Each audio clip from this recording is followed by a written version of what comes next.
my first real question to you was that when I had first saw your films, the first one that I came across that I was not aware that you were in at the time was Doctor Strange. But Mhm. the other thing the other film I have come across, which I actually came across by chance, actually a few years ago, which I had no idea you were there was you that I was watching, and it was actually The Hike. Happened to come across that film by chance. Yeah. And the reason I came across the film and I think it back was because one of the actors that was in that movie, whose name's escaping right now, but she was in another horror film that I absolutely adore called Hostel, where she played more Barbara. or less one of the Barbara, Yeah, yeah. exactly. So she played one more or less one of the villains there. And when I saw that she was in that movie, let me check it out. And I saw the film, and then but again, this was like I don't know, maybe 2-3 years ago when I saw the film, and I hadn't seen it since up until recently when I started looking into your background again. So So the Hike came out in 2009 um, or I think 2011 was well, that's when it was released through distribution. That's what so I saw. we must have filmed then 2009. Yeah. It must have come out. Yeah. Well, so and that was actually, if I recall correctly, that was actually one of the first projects that you worked on where you were actually the leading That was actor in the production there. yeah, right. Yeah. Yeah, that was my So, and here's the thing that I noticed about that movie when I saw it the second time around in preparation for this conversation here was that I honestly didn't notice it the first time around, but when I saw it the second time around, to me, my perception was that a lot of your own personality was infused with that character because there's a lot of things that I've noticed about you that I've picked up before in previous interviews that how you carry yourself. I saw a lot of that in that character too, where a lot of the women were very much into getting with the men and sleeping with them, and then you on the other hand were very much against that because you were sure. more focused on other areas. You want to to handle things a little more different from what the other girls or the other girl ladies were wanted to go about. And for some reason, I thought this is exactly what I believe Zara is like in real life. Maybe Mhm. not to a T, but to a point where there's a certain connection that I feel like you had with the character that I picked up on while upon rewatching the film again. So, Cool. which led me to my question about, when you had been first starting with acting, and then obviously you continue on with the productions you've worked on, this being more or less a first starring role, uh, was it a very conscious decision that you made a decision about focusing on selecting playing a character, to say where you did not want to fall into the same traits of how women are going to be presented in a film of that sort, where you actually were doing the polar opposite of that in a film that does have that, but you're the sole character that was consistent with those set of values, if you will. So I hope that's a fair question to ask with what we're getting started. Sure, and I'll answer the best I can. Um, so first, let me backtrack just a little bit. So Ben Lloyd Holmes, who was the producer of The Hike, and also he was one of the starring leads as well, the male character. Um, I met Ben probably a couple of years before we filmed The Hike, and again, I was kind of fresh on the scene and kind of just getting a few roles here and there, did quite a few commercial roles and some kind of screenwriting roles, things like that, Mm. videos, commercials and things, and kind of, trying to work on my craft. And Ben was also a martial artist, so we sort of had that connection. And he, gave me some advice, and he was trying to produce his own stuff as well as, he did some great acting roles and things himself. And he was very much of the same mindset in the fact that, don't just kind of wait for opportunities to come, be creative, be productive, and Yeah. go and open those doors yourself. And so we got on really well. And then Rupert Bryan was the director, which was a good friend of Ben's. And then when we sort of presented a story or a script, I don't remember the exact details how it came about an idea about what we were working on, something I was going to be potentially involved with. Ben was like, this is an amazing story, amazing script, but let me change it and tweak it. And then he took that away with Rupert, and they sort of rewrote that and came up with The Hike. And I think the female characters, for me, it was really cool to be with the other female leads and have a very much this female group of strong, very different characters, but a Mm. good strong group. And we all made, we've all made lifelong friendships from that film since. I think the director and Ben himself as the producer wanted us to bring our own personality into the characters as well. And I think you do that as an actor. You kind of draw on experiences and you draw on different things that kind of help you with that role or deliver that or Right. present that in style or portray that character. But I do agree with what you said. I think, very close similarities on maybe how I might, carry myself or present myself, or, react in a certain situation. And same with the other girls as well. They were very similar to sort of their personalities and characters. So I think for me, it was, being able to portray kind of a strong female character, but also have these kind of issues in the background, and it's not just straightforward. She's left the military and it's all great, and she's this strong character. She's trying to be strong and get through this. So friendship group are trying to help her through something. She's lost a loved one, whatever, and she's going through this traumatic time. So there's still kind of an emotional element to that, and it's not just sort of stone-faced and let's go, kind of issues and stuff going on there as well. Yeah, you have your character had more humanity than we got from the beginning. Yeah. And as well, the when people watch the hike, or when they sort of see the hike, I don't think they realize kind of how dark it really is. And I think the initial edit of the film had quite a lot of what's the right word? Resistance from certain sort of groups, especially feminist groups and things like this as well. And I think they had to take on board some of that feedback, and then go back to the edit room and kind of take a few things out, or scenes out, or suggestive scenes and things like that, and just re-edit that so it's a bit more, I don't know if palatable is the right word, but but what exactly was it that they were actually pushing back against with the film? I mean, was it a lot more nudity, or was it just the way that the female characters were being used in the story? Like, what exactly was it that they were up against? Sure, it was more about the theme of the film, so more about sexual assault. So I think it was much more graphic. So I think the edit now is much suggestive, rather than sort of seeing things. You didn't see anything. It's the power of suggestion, I think, work better. So I know there was a kind of a lot of flack for that. But again, just for me, again, it was important not just to portray a character that I feel strongly about playing roles, or taking on challenges and roles that are strong positions for females, or I can portray or a female character in the best way possible. But for me, it's always as well about being able to bring the emotion to the character and the story. And I think what I liked about the character Kate in the hike was that she wasn't just straightforward. She had this kind of baggage and this emotional trauma. Well, I'm actually curious now, because when you obviously when you were presented the project, and you obviously have put in a little bit of your own personality into the character. So there's obviously you were fully aware as far as what the direction of the story was. So when you were hearing about the pushback of the overall story, and how the sexual assault was more intense, pretty much more graphic from what we got in the final cut, did you yourself have a little reservations about that too? About, at least during the production, when you were, I'm sure when you saw some of the scenes being put together, or did you learn that after the fact and realize, maybe it was a little too harsh, maybe we probably should cut it back? Or were you more or less open to the idea of whatever's best for the story, considering the subject matter, but also considering the fact that what these characters are going through? You have to see the levity of of danger that they're in as they're going through this assault that they're put in here. I think everybody was very much aware of what the sort of theme of the film was, and the sort of trauma and what was going on. But I don't think sometimes when you're filming scenes, and I wasn't there for every scene, right, I think my character was the only one that didn't suffer and wasn't a victim of sexual assault. So I wasn't there specifically for any of those scenes, because that didn't involve my character. But I think when you kind of read a script, you have your own kind of vision on maybe what it's going to look like, and how it's going to be shot, and how that's going to be portrayed. And I don't think we realized, I don't want to speak on behalf of any of the other actors, but I don't think we realized how graphic it might come about, or what it would look like. Right.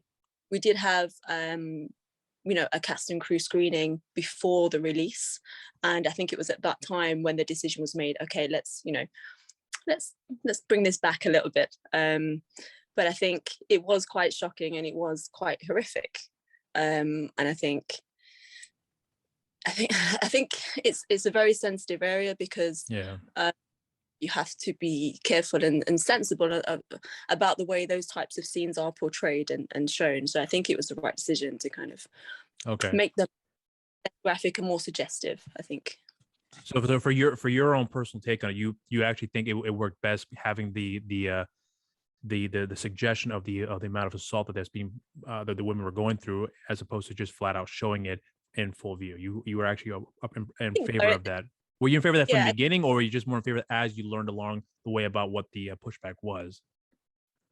I think from the beginning we perhaps didn't realize how graphic it would be Right. and how that would up, because sometimes on paper, again, you might read a scene or you might kind of have your own vision or visualization about how that might look on screen, but then when it's actually filmed, things might get changed, or the Right. director might certain take or a certain look or a different angle and whatever that can get changed, and it can be portrayed differently from what it says on the paper. Right. But I think for me, instead of just being sort of more gratuitous and just more grotesque and just having this visual assault on screen just for the sake of having it because that's what the story's about isn't necessarily the best way to showcase the film and the story and the underlying theme. So I think this time around, I think that having more suggestion was more powerful. So when you look back at I'm not sure if you go back and watch your films, just to Like reflect here. You do? no, Okay. really, but I haven't seen The Hike for a while. But I do Okay. get quite. Oh, I just saw The Hike. I'm like, wow, Yeah. that's a few years ago now. Well, I mean, when you think about it, though, considering because the film has been out for over 10 years now, but when you hear about people saying I saw the movie, does your reaction of the film change throughout the years, or is it still consistent from what having gone through what the initial cut and then get the final cut? Is there a little bit more of a positive sentiment towards the film, or are you still kind of? I mean, I'm not sure how you feel about it now, since that Yeah, no, time. I just think that feedback that the production and the director and the producers had from certain feminist groups and other groups and things like that, I Mhm. think right decision to change the cut. I do think so. But for me, I was just really proud of the whole team because of the budget and Right. effort, the long days, the night shoots. Like I Right. remember filming in winter. Like we started filming in summer, and the girls have got like short tops and Yeah. crop tops, vests, and not that much on. We're going for the woods. We're going for a hike. We're going for a sort of camping holiday, and when we had to do the pickup scenes, it was kind of in winter, and back to the same woods. The ground was just solid. It was iced over. It was freezing cold. So a lot of those scenes, especially the scenes where I'm kind of crawling on the floor, my arms Mhm. broken, that was so cold. That was so cold. I think at one point I would have quite happily hid in my car that night, and they were looking for me, and I was like, yeah, just 5 more minutes. I need to keep warm. For me, I remember the hike and the filming because of the friendships that were formed, because of the teamwork and the camaraderie and everybody sort of pulling together to get this independent film Right. shot and made and the best that we can do. And I hope that when people look back on my work as well, like that was the first lead role that I had. I would like to think and always try to, that's kind of a benchmark and everything that I do after moving forward. I'd like to think that I've made improvements on, not necessarily gone on to do bigger and better things, but just me personally for my performance and Right. uh, different characters and different challenges. I would like to keep moving forward and think that I've done that over the years. So even though the hike was like it's over 10 years old now, I think I'm still proud of what we shot there and what we did with the film. Right. Right. And got a massive amount of distribution, like I said already. Like I get people messaging me all the time, oh, I've just seen the hike. It's kind of all around the world, and it's all on these Yeah. different kind of horror TV shows and not just a DVD release, whatever. But Right. I'm proud of the team and what they did, and I think that was a nice benchmark. And thankful as well at that time, in particular, for the production and the director to put their trust in me to play the lead role. Because I was sort of up and coming, and they took a chance on me. So Yeah, I actually thought you did really good with the part as well too, which actually kind of leads me to the next set of stuff that I've come across you because As I said before, I'm looking back at your career as far as what you've done that I could come across here, and there's actually quite a few things, and I'm actually kind of surprised that some of that from the interviews that I have come across. I know you've done quite a few, so maybe they have, and I just didn't see that particular interview. But there was a few things that have come across here that I was curious about what you were going through at that time, as far as getting offered the part or having to go through an audition to get the part here. So, for example, like one of the things that came across here actually was one of the first things that came across on YouTube, and I actually wrote it down here because I'll forget. It's called it's Kung Fu Darling that came out. It was Okay. uploaded on YouTube back in I think 2018. So it's like a 2.5 minute little short that you had done. I was curious about with the short work that you've come across that I've come across here that were they all done within like a span of like a few days or were you was it kind of like a spontaneous thing where hey we got an idea we want to know if you can come out right now and get this done because we think we've got something really special here to start shooting right now. So I was curious to hear about what at least for this particular project what it was for you. Yeah, cool. So Joey Anza was the fight coordinator and the Mhm. fight arranger on Kung Fu Darling, and I worked with Joey on Underground at the time. I think it's been renamed 12 now. So there was a scene that we did together in Underground, and it's about 12 fighters. And yeah, it was a cool little story. And again, that's one of the first things that I did back in sort of 2006, 2007. Oh, so this one So here or are you talking about for Underground? previously, so that's how I met Joey, Okay, like okay, a few I got you. years previously, and we became friends. And Joey approached me. Benedict Sanderson was the director of Kung Fu Darling, and I think he's done lots of cool stuff, especially for the BBC and things. And he wanted to showcase more of an action type reel. So he wanted to kind of just show a little bit more diversity in what he was filming and shooting and things like that. And he had Joey on board already, and Joey approached me. He said, "Oh, we're doing this short film. Would you be interested? It's called Kung Fu Darling. Would you come down for rehearsal?" So I went down for a day. We did a rehearsal. We kind of blocked the fight, and then I think it was a day, maybe day and a half, where we actually shot the fight. Okay. In London on location.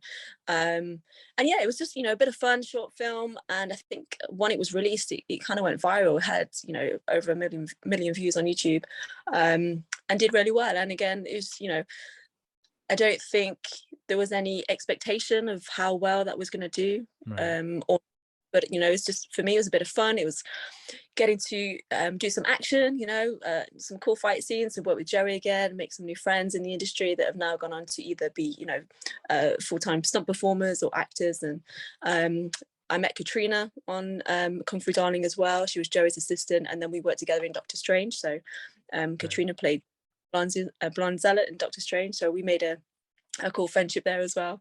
And for me, things like this, like I said, already on the hike as well, forming these kind of lifelong friendships and bonds with people and getting to know people and working with people that you then you like and and you trust, and then you go on to work with them again, I think is what makes it more special. But I think with Kung Fu Darling, it was just kind of, "Hey Zara, we've got this project, are you interested, do you want to come and be part of it?" I was like, "Yeah, cool." Yeah, and then did the rehearsal, did the shoot, and then was really pleased how it came out. So Yeah. um Did you have any creative input about as far as the action choreography is concerned when it came to your characters' fight scenes, or was it all just done beforehand and you were they were giving you what needs to be done while you guys were rehearsing for that? a little bit of both. So Okay. Joey's got a really, and he's very sort of talented in that area and got a lot of expertise and knowledge in putting fights together and how to shoot them and make that work most effectively.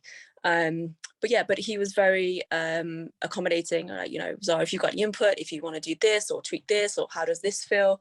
If a particular move wasn't working, then we might tweak it and change it a certain way. But he kind of had a broad outline of what he wanted in terms of the choreography and how that was going to look and how that was going to pan out with the story, with the sort of multiple attackers and the different guys coming in. And then it was a case of, okay, well, what do you want to do in this section here? And how about this kick? Or have you got some input? So it was a collaboration. Joey laid out the kind of foundation of the fights, and then it was just little bits of input here and there, which is always great. So it's great when you can kind of have that input as well in that working relationship. And when you're actually because I know this is not the first time you worked on an action scene or an action film in general, but when you're watching how that's actually set up there, are you at any point considering doing that for yourself too? Because like for example, because you worked with Scott Adkins before, especially with Axeman 2. I know that he is in charge of the fight scenes when it comes to how they're being put together and choreography and things of that nature. I think he's worked with Tim Man on most occasions when it comes to those scenes. But um, coming from working on productions that have those fight sequences, are you considering it to move along that same type of path too, where you may want to have control of the fight scenes and how they're shot, how they're blocked, and how they're choreographed, so that way it comes out to the best in the best possible way for people who are watching it? Or are you leaving it completely? Are you completely staying out of it and just having them, whoever's in charge of the production, just have full control and you stay out of that aspect of it? I love to be involved. I don't necessarily want to be controlling unless it's kind of my production. That's my role at that time. I think I'm very careful not to step on toes, but also give some input if I feel it's needed, or if it's in terms of my character or how things are being shot. And I think over the years, in my experience, I've been fortunate to kind of be able to do that. But then depending on the show and the production, sometimes it's kind of the fight coordinator or the stunt coordinator or the fight arranger or fight choreographer will be taking care of that. And if I guess it's a sense of trust. Like, you got to trust that they know Right. the angle and they're going to get the best out of the fight scene. But then also it's going to come down to the edit as well, because Yeah. sometimes you can shoot an amazing fight scene and get all the angles wrong. When it goes to the edit room, it can come out completely not what you were expecting or wanted. And Yeah. I think that's where some fight scenes and action scenes can kind of get let down slightly. But Yeah. for me, I honor of working with people like on Doctor Strange, for example. Jojo Eusebio was the fight arranger, and then Vincent Wang and Mark Mottram was a UK stunt coordinator, and then Jim Churchman was the US stunt coordinator. So there was a fantastic team of people that kind of were on it. If something didn't work, they would tell you. And I think that's what's important. Instead of just kind of allowing something to keep going, maybe not quite getting the angle or getting the scene or just accepting it, making sure that you get it right, I think is really important. And when you've got people around you that want that thing, I think that's really cool. And sometimes you can work on sets where maybe they don't have the same experience as for filming action scenes and putting them together and shooting. So in times like that, or instances like that, then I'll happily sort of give input. But again, if that's not my position to do that, depending on what the show is, then sometimes you can't necessarily just jump in and do that. But I'm very mindful of that. But I love to get involved. So I love to kind of make sure we watch playbacks, make sure we can see if it's working or not, because I'm a little bit of a perfectionist, and I want to make sure, if we're doing a side kick, for example, you've got to make sure we're catching that right. If my leg wasn't fully extended or if my foot position wasn't quite right, then for me and for my, kind of martial art fans, they're the kind of things we're looking at. So the general person who just likes action films and just looking at the scene, and you're not necessarily a martial artist, it might look fantastic. But then to someone who kind of can critique that technically, so yeah, I've got to sort that out. Well, it's funny because you brought up something about how you mentioned before about how you have some people who have not worked in that particular field as far as directing action is concerned, because that is a very usually, I'm sure you've heard this on more than one occasion from several people, but one of my biggest complaints that I've had about a lot of action films is that I see a lot of the behind the scenes of how they're choreographing the shots, and I'm thinking, how come it doesn't look like that on the movie? So, with that experience, though, for yourself, I would imagine that, understanding the amount of work that's involved with that, and there's a lot of preparation, especially when you're working on an independent budget that don't have a lot of time. You just do what you can to try to make the most out of it. And I think a lot of people take that for granted too. But my question was is that because you have that experience, and with the next set of productions that I would imagine you're going to be producing, I would think that with that background that you have an approach on how you want to go about with setting up the shots and learning how to work with the actors that may not be fully prepared because they don't have an athletic background. There's limitations that comes with that as well too, where someone's meant to be prepared and they weren't prepared, so now you got to work around that as well too, which I know is very common. So having worked with Scott before, who has shared on more than one occasion that he has like a love-hate relationship with action, but he loves the results that he gets out of the projects because he's obviously now in more control with the majority of the projects he's working on. But having that experience with your background, do you have any preferred method about how you would like to go about certain things when it comes to the action sequence that you're going to be partaking in with the production that you have more or less control over here? Because I can't imagine that with your amount of work, with the amount of martial arts knowledge, that there's got to be a part of you that's got to say, it's got to be done like this, and if we can't do it like this, either we're not going to do it at all, or we're just going to have to find something else to make this work. But understanding that in some situations, I'm not saying that's the case here for you, but you may have to be the bad guy, say it's either going to be done like this or we're not doing it at all. So I'm not sure if you Yeah. have any particular on that. Yeah, just I'll kind of answer that question in reverse. So just for the last points that you made, I think sometimes if something isn't working, then yeah, you have to kind of make that call, or somebody in the camera department is not getting it, or the director or the DOP, that someone's going to make that call. Look, this isn't happening, it's not working. And a lot of times there's time constraints, and and then you only have a certain amount of time where you can get this done. And if you're not getting a shot, you've got to move on. You've got to either lose it, get it right, or you just got to move on. Just going back to Scott, I think I've got a lot of respect for Scott. I think he's fantastic. He's a very hardworking. He's got a lot of knowledge, experience, and he's done incredibly well with work and his own productions and film as well. So a lot of respect for him, and it's great. And I think he's sort of set the benchmark for a lot of UK talent over here as well, for action actors and screenwriters and things. And when you think of kind of action actors and things like that from the UK, you think of Scott Adkins. And honor for me to work with him again. So we had a great time working on Accident Man 2, but hopefully you guys will enjoy that when it comes out later this year as well. I think for me,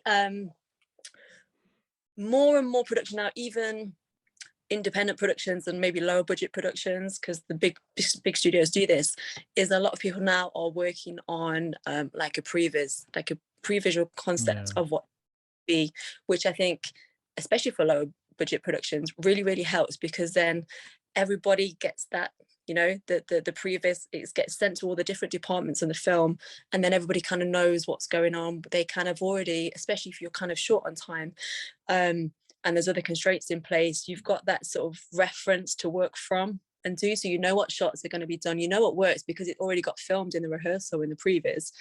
The camera department know what's going on, the DOP does, the lighting department, the hair and makeup, if there's some kind of special effects makeup, they know at what point in the fight that's going to be happening. So I think the previs right now is really important. The big studios do that, bigger productions do that with the stunt department, with rehearsals and with actors and things. And I think that just really helps everybody in the whole production, not just the performers on the day, who then also can have that as a reference to go back to if they've maybe not prepared as much or have prepared as much, and they've got a visual reference. If they forget the combination or the sequence or what's happening, it's something for everybody to work on. I think that's really important, and more productions are doing that now, which I think is great, because again, time constraints, you don't always get rehearsal time. And it's always the fights that get cut down. You get all the acting, the drama, which is fantastic. You got to get the story, you got to do all of that stuff, and then when it comes, right guys, we've got to film this fight scene now. We did have 3 days, now we've got like 8 hours.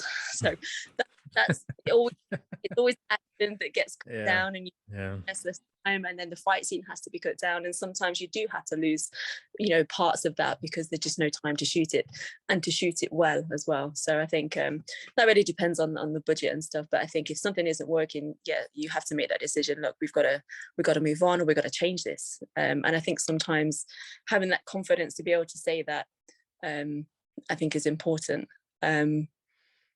But yeah, and because at the end of the day, everybody wants to make the action scene and make it look good.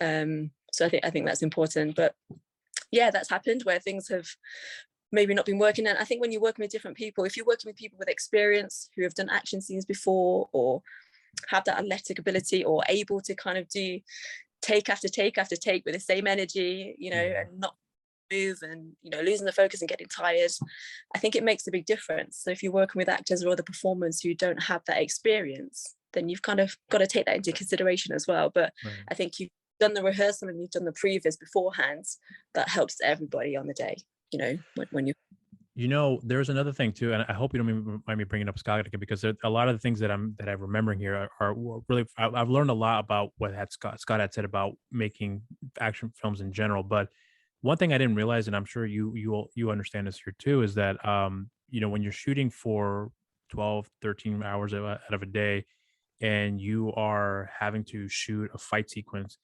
One thing I didn't realize was that you can't always keep your body warm the entire time. It's not like a fighter who's warming up before they get on to the ring or the cage, and then they're fighting for 15, 25 minutes at a time, depending how long the fight goes. But that's it's an isolated time frame that you are Yeah. adjusting your body to prepare for that. Whereas where you're an actor, or in this case, if you're doing a fight scene, you can go on for hours on a day, and then all of a sudden you're taking a break and it's 2 hours, and then you have to get back in it again. You have to warm up your body again. Like, I didn't realize the amount of work in preparation that's involved with that. And and then you find out that sometimes a lot of these actors get injured along the way because they weren't they probably weren't taking care of the situation as well as they should have, because their minds on something else, and then they are ready to go with the next set of sequences that are shooting there, and the next thing they're injured. So then they have to work around that as well too. So for yourself, getting into you're having your martial arts background, where you have competed there, but then getting into the film, uh, was that all new to you too? And learning, well, of course it is new, but I meant to say, was that something that you learned early on as you were starting to do action sequences where you are shooting for hours on a time, and then you realize, I need a break, or I realize I should probably slow down, prep up properly, differently from what I would do for a competition, as opposed to when I'm working on a scene? Was there a little bit of that for yourself along the way in the beginning to where you are with it now? I think so. I think it's a learning process when you come into something new, like a completely new industry, and you're quite green and you're excited to be on set, and you've Right. kind of got to take a step back and actually, okay, understand the process of filmmaking, and realize as well. I think something that I realized quite soon is that even though there's people there that take care of your safety, the stunt coordinator, or the fight coordinator, whatever, and other people on set as well, the different ADs, it's down to you personally to make sure that you're physically prepared. So, and sometimes you'd be like, get called, and you think you've got an hour or so, and they're like, right, we need you in 2 minutes, let's go, let's get ready, and you haven't had that preparation time because things change when you're filming. There's different things that can kind of come about, and then the product, the crew are trying to kind of find solutions for that, and then they have to move something around, and then they got to film this scene now instead of this one because something happened on, I don't know, the set wasn't dressed, or whatever the reason is. Mm. And kind of change and stuff. But I think you have to be ready and prepared, but not rely on anybody else to do that for you. So if you're kind of aware of what's going on and you're mindful, and you're not just kind of lost in the moment because you're on a film set and a movie set and it's amazing and exciting, and you've got this catering and you're making all these Right. new friends, so you've kind of got to be focused. It's not all kind of glamorous. That you're there to do a job at the end of the day, and if physically performing is part of your job, then you need to make sure that you can kind of warm up and be ready, or kind of have a little bit of a sense of what's going on the production, because you can't always be on set. They might be shooting something, it might be a close set, or depending on the location, you might not be able to kind of get in there, be watching what's going on because there's not enough space, whatever. So you just kind of need to be aware and ready. And I think you can't just kind of switch that off because you think, oh, I got this time, because then they're probably going to call you. Yeah. So yeah, and I think that's something I learned, that just you need to kind of take care of yourself on that one. And if you need a bit of extra time, if you're not fully warm, and it's like, come on, let's go, you need to kind of be able to have that confidence again to say, look, I just need 2 minutes so I can be ready to do this scene. Right. Because if you don't have that, and sometimes it's hard to do that because of again, time constraints and budget constraints and whatever's going on the actual set, you're likely to injure yourself. So I think it's about taking care of that, but also physically training in preparation beforehand, and so that you're able to kind of stay consistent and sort of keep that maintenance, that sort of fitness that you need to kind of be on the set. Because a lot of people don't realize the start-stop element to the fight scene. So as much as it's long hours, you might be in full flow in an awesome combination in a fight sequence, and then all right guys, that's lunch.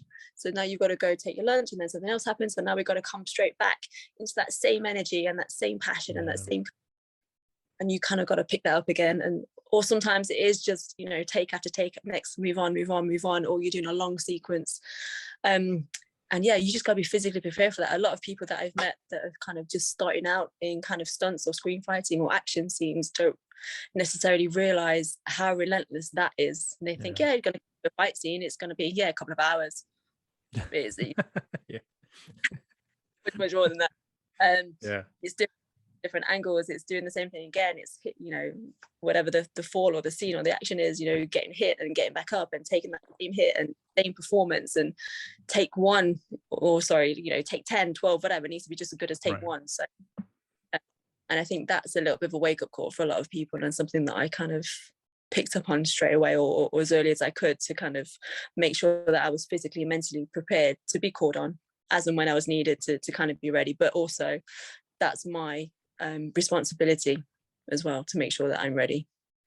Did that ever deter you along the way when you first got into that the amount of work that was involved with preparing to do action sequences, or even or just in general with as far as acting, with the amount of hours that's involved working on a set? Did it ever deter you at any point about do I really want to do this here, because I was never wanted to be an actor. Now that I'm on set, do I still want to continue on with that here, or were you starting to embrace it from the very beginning, or did you learn to embrace it as you continued on with it? I embraced it from the beginning because I fell in love with the process. So I think from my competitive career, before I kind of got spotted and started doing these kind of little acting jobs, and then escalated there, being at tournaments for hours and hours on end, all weekends, from early in the morning till late at night, and then coming back, that time frame kind of just switched really from being on the tournament scene and the a competition area to being on a physical film set. So that was quite similar in that sense. So at a tournament, for example, you could be there really early, and you might have to wait 3 or 4 hours before you go and do your performance, or you go and compete, or you go and have your fight. And then, and because I did so many different divisions, then there might be a little break, and you kind of cool down, you got to warm up again, and then, I'm going to be on in the next 20 minutes, so I need to be ready. So that sort of was very similar for me in that sense, but it was just kind of adapting that to the production side, and then understanding that filmmaking process. But I really fell in love with the filmmaking process. That didn't turn me at all, because I think it was always like the end product or the end goal, or that vision, like this is what this is going to look like, and this is what we're going to get. This is the result from this hard work and from these long hours of filming. And that always sort of interested me and excited me to see what was going to come of that. And I'm a hard working person. I love working hard. I'd rather be on set all day working hard, doing long hours, than just sat down doing nothing, twiddling my thumbs and waiting. So much prefer sort of being hands-on and getting involved. And even if it's not my scene, if there's any way that I can help in the production, even if I probably shouldn't, I'm quite happy to help in any of the other departments. If they need me to hold something or move something, then I'm quite happy to kind of go in because I just love the process and just getting involved, really. So that didn't deter me at all. I think I just kind of saw the similarities and then just made that into film, really. So is there actually a process of the filming? Is there any issues, or maybe a love-hate relationship you have with the actual film process in itself? Because I know that when you started getting into producing, I would imagine that there's some things along the way that you picked up on, like, holy shit, I have to do this now too. I didn't know what to deal with this. There's a lot of things I'm sure you learned along the way. But for yourself, though, has something changed about what it is you liked about a certain aspect of the filmmaking process that now has changed for you with where you are with it now, or maybe something you hated in the beginning and you love it more now as a result of the amount of work that you've done and the knowledge you've gained from the years of experience on working on productions? Is there anything like that comes to mind as far as what has changed for you?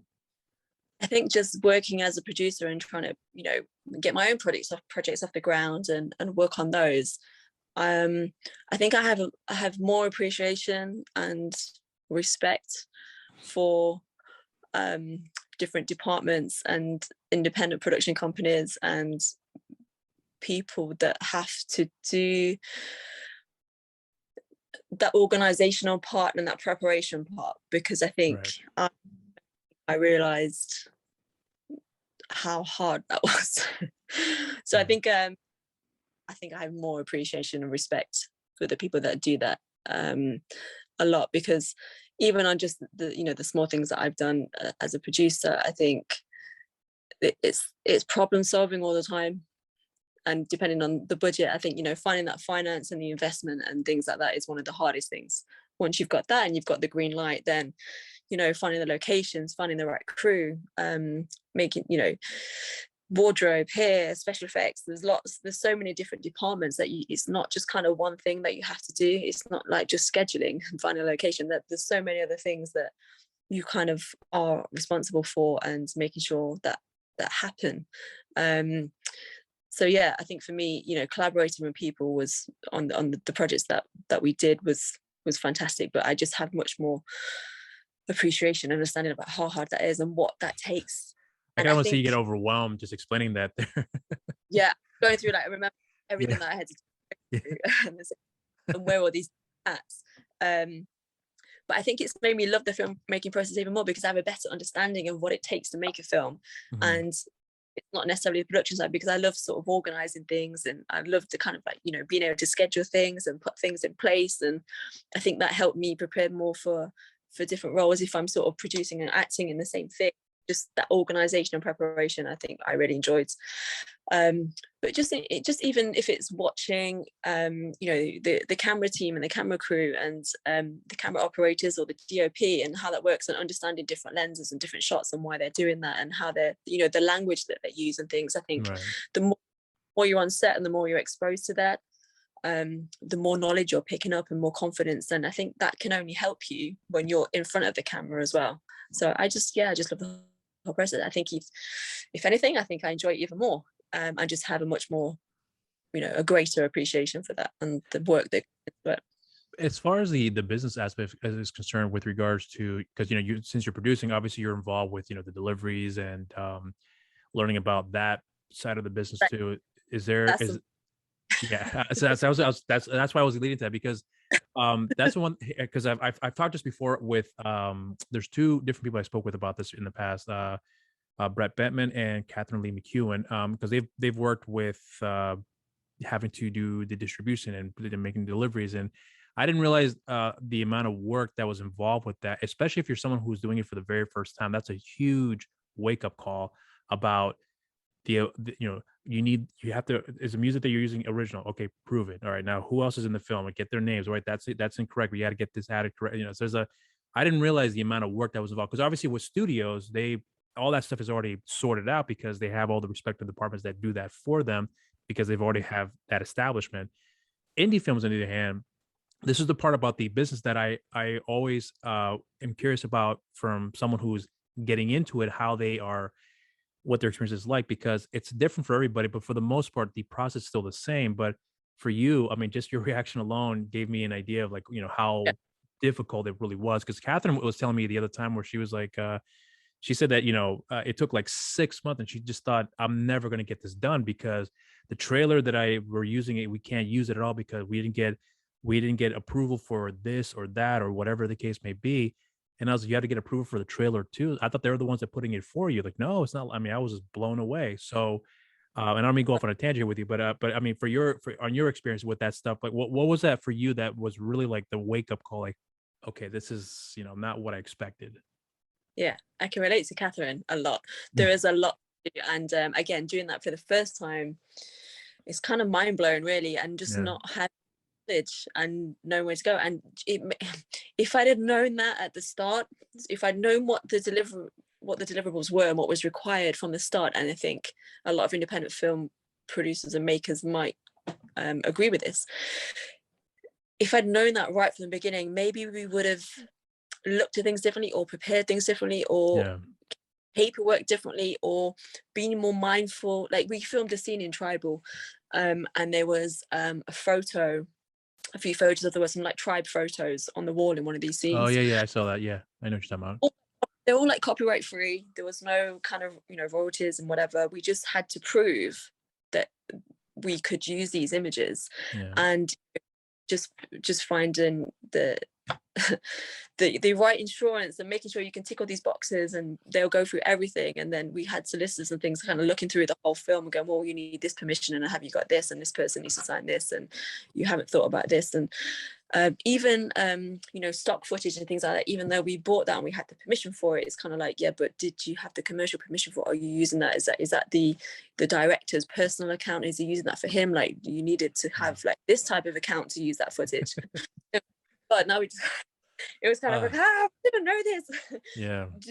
Like a simple just an example, but there were lots of those little things that kind of came about working on the deliverables. It's not, we kind of shot the film and think, oh my God, that was hard work, amazing, hard work. Okay, great. But now actually, this is like, there's a lot to go through. And you can kind of make and break deals by not having the right things there. You can not get your film released because you haven't done the deliverables, depending on who your distribution company is and stuff. And that's definitely a learning curve. And I think one of the hardest parts for me, because they're just so, I guess, naive, and was kind of going into, okay, we've got the film, okay, we did, and here you go. And it's so much more to that. You need to be checking all those boxes. And I think if we'd known that prior to filming, I think we would have been better organized. So by the time we got to the deliverables and we're in post-production, it would have been a little bit smoother.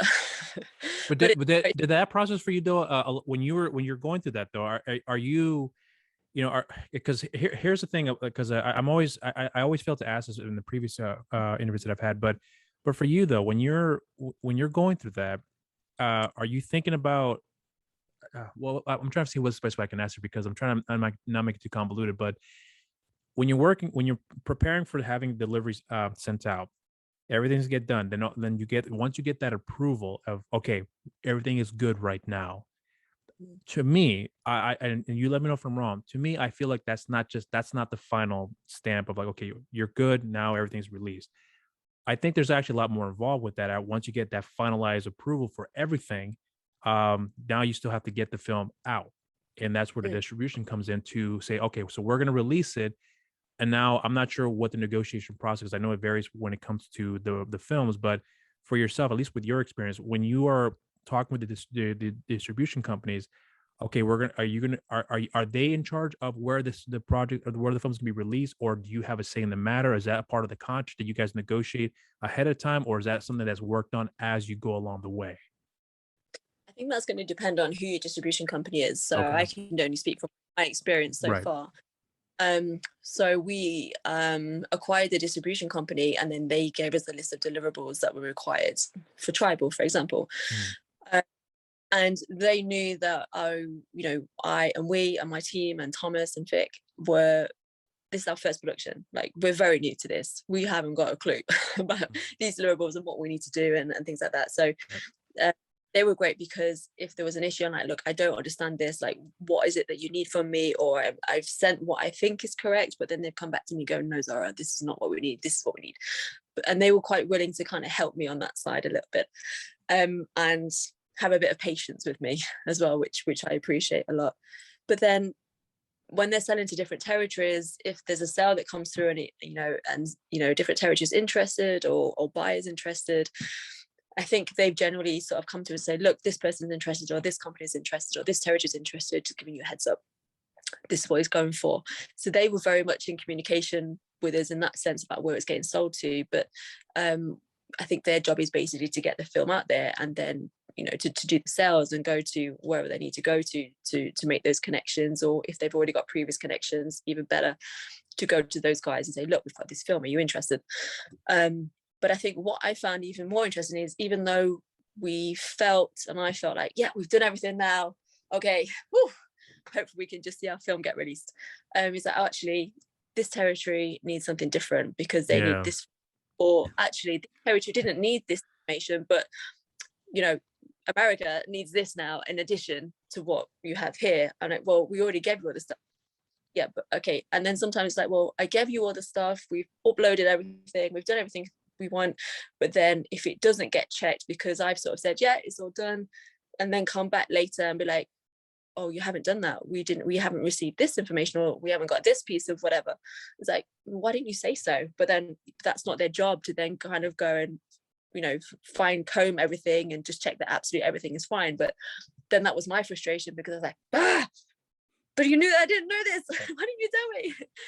So it's kind of like a little bit of frustration, but also a learning game for me, and going, okay, well, I need to work with a team and ask questions, and again, have that confidence to say, right. Excuse me, I don't understand this, like, please help me.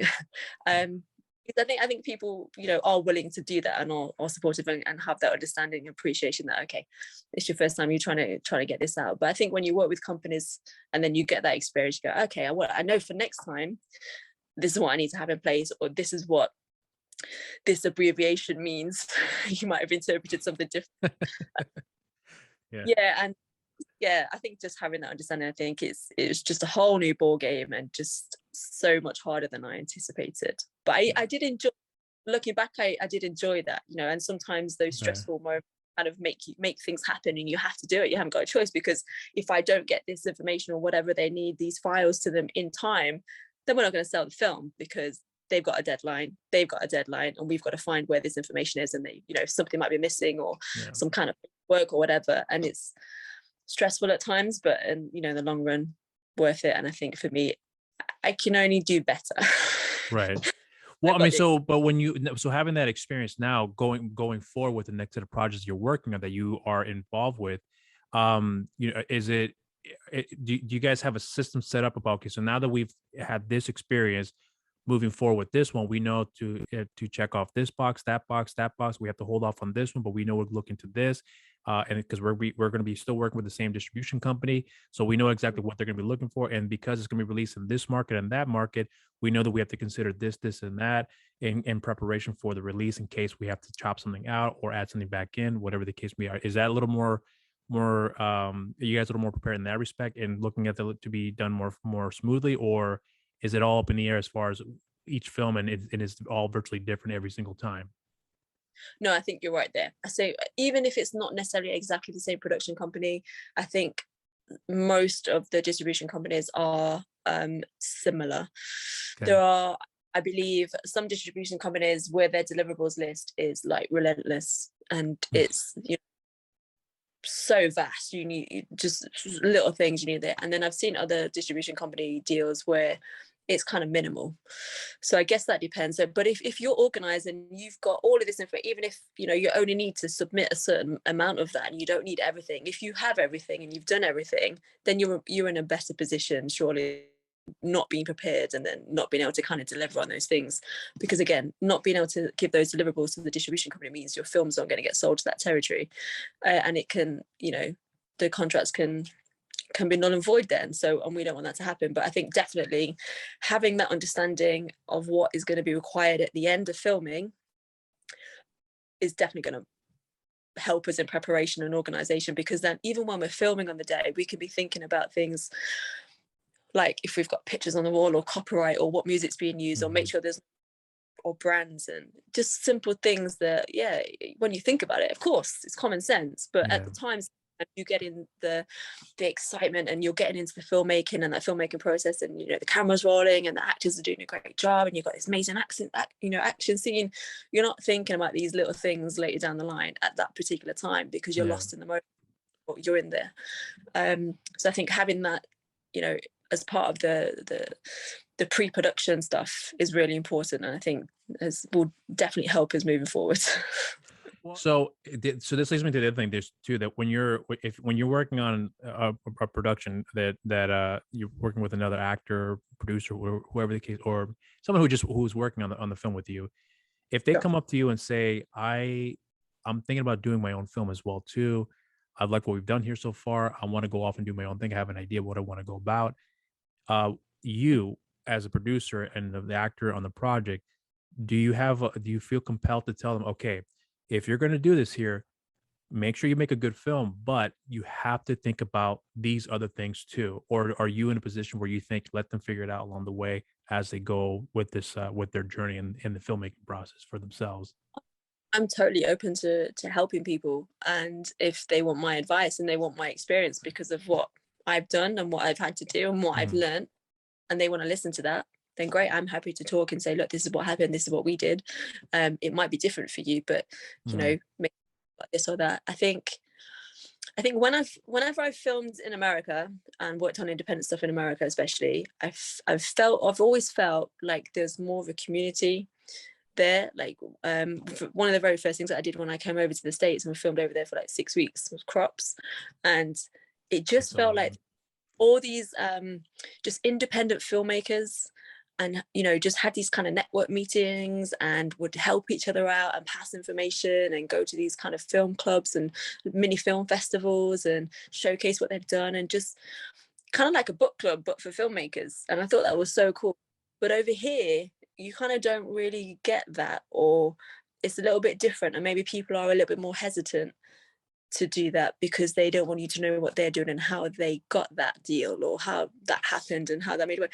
So I think I'm very open. I'm an open book, and if people want me to, want my advice, I'm happy to talk, and I'm happy to help people whenever, because I think that's how we all grow together. If I can help somebody make a film and they can get it out there released, then fantastic, congratulations to that person. I know how hard it is to make that happen. Why would I want to be like, oh, let's see what they do?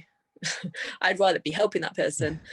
If I've got nothing to do with a project, and even if it's just a little bit of advice that will just help them do something better and more efficient or save some money, then yeah, I'm happy to help. So I don't understand that mentality when people kind of just want to see if people can do it on their own or not. Like, why not? Why wouldn't you help? Like, I don't understand that. But I feel like whenever I've been to the States, then these kind of little network kind of groups and stuff are really cool, and people go, oh, we need such and such piece of equipment or lighting. Yeah, I've got one of them, if you want to come borrow it, like, here you go. Whereas over here it's like, I've got one of them, it's going to cost you £2,000.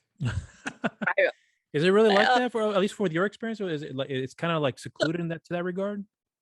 Sometimes I think I just feel like there's a little bit more red tape. When I filmed in Europe as well, I like, not that there's less red tape, because you've still got to make sure you get kind of permits and all this kind of stuff and do all your work, but I just feel, I don't know, there's something that makes it easier.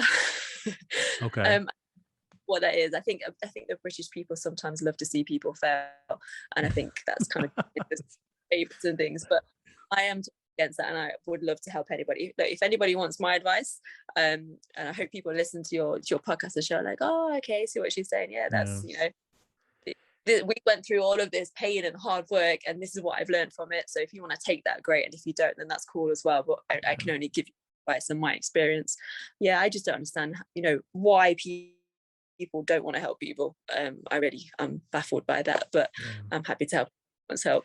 And I say, Zara, stop talking. I don't want No. I was just gonna say something about what, with your experience on working in independent productions, because you've obviously had the opportunity to work on some major tentpole projects, where, for example, like Doctor Strange. But with and again, I'm so sorry if I keep bringing up Scott, because there's certain things that Scott says that brings more awareness about how rough it is in the industry when it comes to filmmaking. But one thing that he had said, and I'm sure you can agree to this too, was that when they asked what was it like working on Doctor Strange, he was like, it was easy. I was on vacation because everything was prepared. I was well taken care of. I worked, I had my own trailer, and then there was padding everywhere. So when we got thrown around, we didn't have to worry about getting hurt on the concrete or on the rough ground, whatever the case may be. So that was easy in comparison to what I do.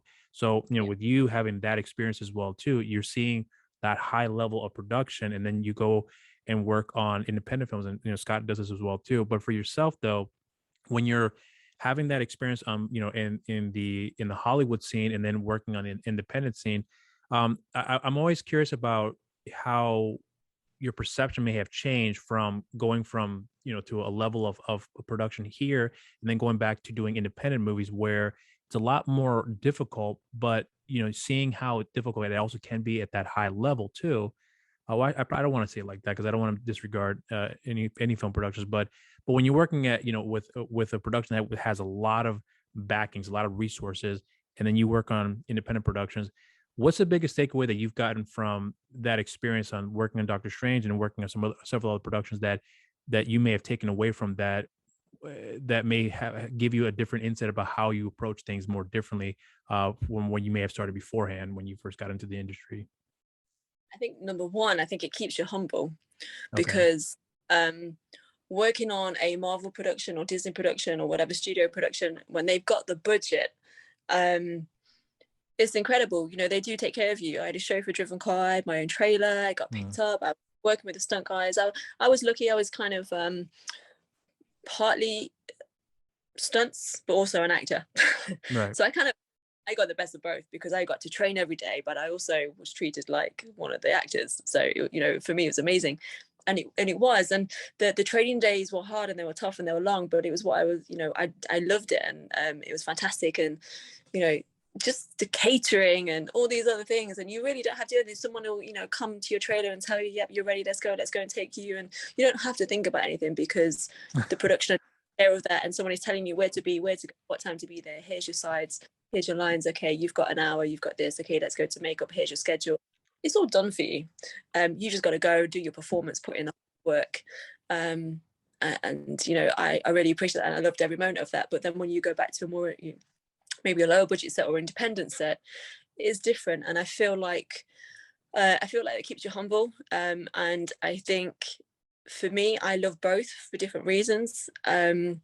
Working on a big budget is amazing, but also working on those smaller independent shows, again, I told you already, I love the filmmaking process. Right. For me, I'm more involved, because I'm not just going, okay, well, that's your roles are over here, so you said there, we'll come and get you when we're ready for you. On those more independent shows, it's more of a, not that it's not a team effort, because it is, but they just have the resources and the budget and the departments to do everything over here, whereas on more independent shows, it's a much smaller team. And I feel if you can kind of pull your weight and help in any area possible, it just helps the whole process move along much more smoother. And you know, I've got no issue with picking up a sweeping brush and helping to sweep some mats down, because we got to clear them and get over there. You know, just because, you know, I'm the actor at that time doesn't mean I can't get involved and do that. And I think I just love being part of that. And I think with those independent shows, you kind of form different types of friendships, and everyone kind of pulls their weight, and it is much harder. It is stressful. There's more to do. It is more difficult because of all the different constraints that you have. But I think if you love filmmaking, I think I love that just as much as being on a big production. And yeah, I think that you just, yeah, it helps you to remain who you are and true to yourself, and just remember that it doesn't matter if you're working on a multi-million-dollar production or something that's, you know, $500,000 or whatever. I think being respectful to people, whatever department and whatever their role is the most important thing. So I just want to make sure I can sort of remain humble and then be respectful and just be me. So it doesn't matter if it's a runner or if it's the DOP. I would like to be treated the same way by that person, and I would treat everybody else in the same way, regardless of what their position is on the show. And I think with an independent show, I think that is more the case. Yeah. Because everybody sees everybody and sees that stress and that work and that problem solving and trying to make it happen. Whereas I think on a bigger show, the departments are quite far away from each other, and everyone's got their own role in department and head of department and things. You don't necessarily see what's going on over in that side or that department over there. And I think it's just because it's easy, it can be like not kind of brushed away, but you don't get the sense of what's really going on, and you're not really involved. You're just there to kind of do your job. So I hope I'm answering that okay, because I'm kind of talking a little bit too much. But no, that's fine. No, that's fine. You get the gist of what I'm trying to say. I do. In its show, I think just if you don't love the filmmaking process and love being there, then I don't know why you answer that. Well, you know, I was actually curious because when you're explaining this here about with the response you're giving me here, there's a thought that crossed my mind about, you know, because you said you love the filmmaking process though, and I know you're very passionate about your martial arts as well too. But are there for yourself? Are there days that you love one more than the other, or do you have like an equal passion for the respective fields there? Because with films on the other hand, you know, you are able to do both. You're making movies and you have martial arts infused into the work that you're doing. Whereas obviously with the martial arts, you know, you have your own school that you run as well too, where you're teaching classes. and you don't have the filmmaking aspect of it involved with that. But is there a side of if there's one thing that you like more than the other, or I mean, I'm repeating the question, but I think you remember what it was. I think martial arts has always been my first passion, and I think it always will.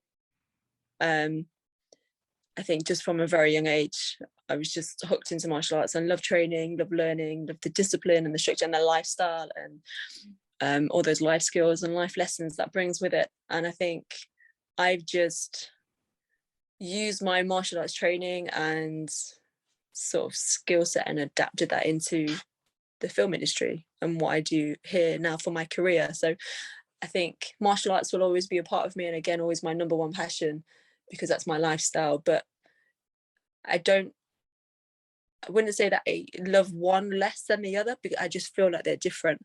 But right. I bring my martial arts, I think I bring that lifestyle or that kind of side of me with me in whatever I do. So if I wasn't filmmaking, I wasn't in the film industry, if I was in a different industry, I think I'd still bring that, those elements and those lessons and those characteristics and whatever I bring to the table, I would bring that to that industry. But it just happens I work in the film industry, so the character traits are kind of part of me, and those lessons and those trainings and learnings. So I don't know if that's really answered the question. So I don't really love one more than the other, but I think that I feel like that's just part of me. So if I wasn't doing martial arts, or didn't have a martial arts, or not necessarily even having my school or my students, but just my personal training for me and what I do and what I study and learn and what I want to get out of my martial arts learning and training and lifestyle, I think that's important to me, because that's who I am. Right. I could be in any industry, but I would still have that. But I love working in film and performing and things, but being able to use the skill sets that I've learned from martial arts as well, into sort of action scenes, things like that. I think for me that just blends very nicely together, and that's one of my favorites. I was actually it dawned on me when you were talking about films as well too just now, but I remember because you did an interview rather recently here that you had shared something that I was really I wouldn't say I was surprised to hear, but I'm not sure if you're able to delve into about how close you actually were, where, because we talked before about your experience on Doctor Strange, but you had also auditioned for the part of Wonder Woman as well too. And if I heard correctly, and you let me know if I'm wrong, that you were almost close to getting the part. Is that kind of what I understood? What you had said before about your through the audition process? This always happens to me, right? It's like when you're waiting for a bus. You wait for a bus for ages, and then 3 buses come all at once, and that's me. So, I got the Doctor Strange audition, and I didn't know it was Doctor Strange, and then I got another audition. Didn't know it's for Wonder Woman. It was just 2 big auditions. So I got both auditions, and I got callbacks for both auditions, and then I worked with the stunt department, did the stunt training day with both productions and both auditions, and then I got both parts and was accepted and was like, great, okay, so when are we filming? Oh, we're filming at the same time, of course we are. So then it was a case of which whatever came through first, and it just happened that Doctor Strange came through first and those dates came through first, so we agreed to do that. Meant that I couldn't work on Wonder Woman at the same time, but then they were willing to kind of change the role, and I was going to work in sort of a different role and just with the stunts and do some extra filming later on. But then that didn't work out, because after Doctor Strange I had knee surgery, so I couldn't do that either. So I was like, there. So you really did get the part of Wonder Woman, is what I'm understanding. Is that correct? Not Wonder Woman herself, but one of the female characters. Okay. That's what I want to make sure that I didn't misunderstand, because that's what I thought you were implying there. But I was just want to be sure that I understood. Yeah, I mean that'd be silly to turn down, right? So no, it wasn't the Wonder Woman character, but it was one of the Amazonian roles, right. One of the acting roles. So it wasn't just kind of a special action or stunt role. It was an acting role, so that was cool, and it was good.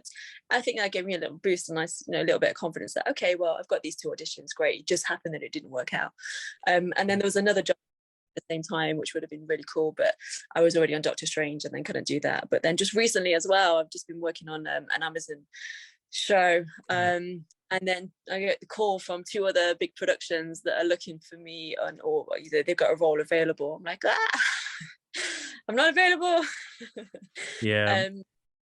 Just have, and then Accident Man 2 came about, and it actually worked out that when I'd finished the Amazon show that I was working on, I went straight into Accident Man 2, so that worked out perfect. But yeah, it's always the case, with me, there's always, a little bit of time, and then 2 or 3 things will come all at once, and it's like, okay, well, I've got to make a decision, which is first, and which one's secured first. But yeah, that's life. Yeah, well, I mean, and that's what I was wondering too, because when you had mentioned before about the audition process, 'cause that's one thing about, I think, when it comes to any project nowadays, especially when it comes to these comic properties, that for obvious reasons they keep everything on a down low. So, because I'm curious now, because I actually I meant to ask this earlier while you're on the subject of Doctor Strange here, was that the amount of secrecy that was involved with that production, that must have been new for you as well too, where you got the part and you find out it's Doctor Strange, but you can't tell anyone about it, and you have to be hush hush for a very, very long time. So when you're gone for months at a time, where have you been? I'm sorry, I'm here somewhere working on something, but I can't say what it is. Was that aspect of the of that amount of secrecy, was that new to you? I mean, I'm sure it was new to you, but was that what was that a little bit difficult for you at times to be able to maintain that? Because I'm sure that during the production, they may have also informed you that if someone asked you the following questions, answer it like this. So there's a protocol I'm sure they have in place about how you want to go about answering the questions to avoid any sort of spoilers or questions they may ask that leads to spoilers. Anything of that sort that was also new to you, that was you've never experienced before? Yeah, that was new to me, but not new because I'd heard of productions, and a lot of my friends are in the stunt industry or actors, work in the film industry as well. So you kind of hear stories, about somebody was on one set and they, mobile phones are banned or cell phones are banned. So, you don't take selfies, you don't take any pictures, you obviously don't post them on social media. Yeah. Or give anything away, and you sign the NDA and you just make sure you don't disclose any information that would do that or harm the production or leak anything. And yeah, I mean, you hear stories quite often, and there was one story in particular where someone's on a film set, and I don't remember if it was Star Wars or not. Star Wars in my mind, but I might be wrong there, so please don't quote me on that. Someone is taking photos on set. Obviously, people are in characters in costume, and then they got caught taking photos, and they got banned from the set, which then they're kind of now like blacklisted, because then they've got this reputation now as well. So I think I already understood that, look, when you're on a show, when you're on a production, there's you don't do certain things, there's a certain etiquette or formality, and you don't post things or you don't say certain things about what you're doing or whatever until things are released, and then you're allowed to kind of go, oh, I worked on this and here's some photos. Then you can kind of share stuff later, after it's released and things. But I didn't even know it was Doctor Strange until probably we kind of got into, well, we did a couple of months of preparation with the stunt department before I even knew it was Doctor Strange, because it was called Checkmate. The Checkmate. So it was a little bit bizarre. We didn't really know what was going on or the story, because we didn't get the script until later, because everything had to kind of be signed and in place. And it was very kind of secretive, but I understand why. I totally understand. I think it's just like, that's one of the things that's in place. That's the kind of show it is, and you just accept that. But and I didn't want to be that person who was taking photos and getting banned. So I was like, my phone's away. But also, like, my husband is super supportive of me, and he's got my back 24/7. So just even not letting him know certain things, because then it's kind of like, oh, just gonna tell your dad, no, don't say anything. I didn't knew anything.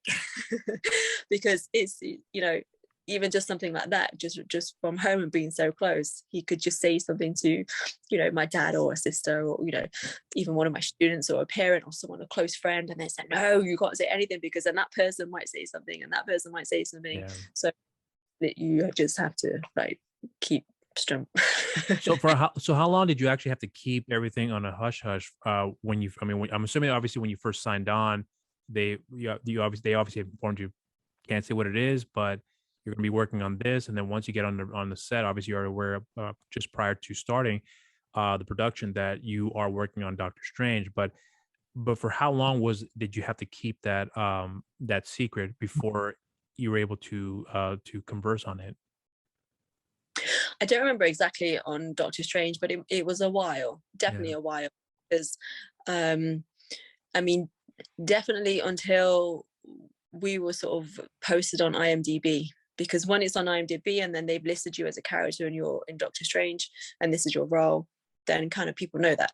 So then it's okay to go, yeah, I'm working on Doctor Strange. But until that point, it's kind of like you don't need to really mention anything, that you don't sort of advertise that until such time when it's been released and the credits are out there and you kind of go, look, I'm in the film, here's the film, you can watch, and this is what I did.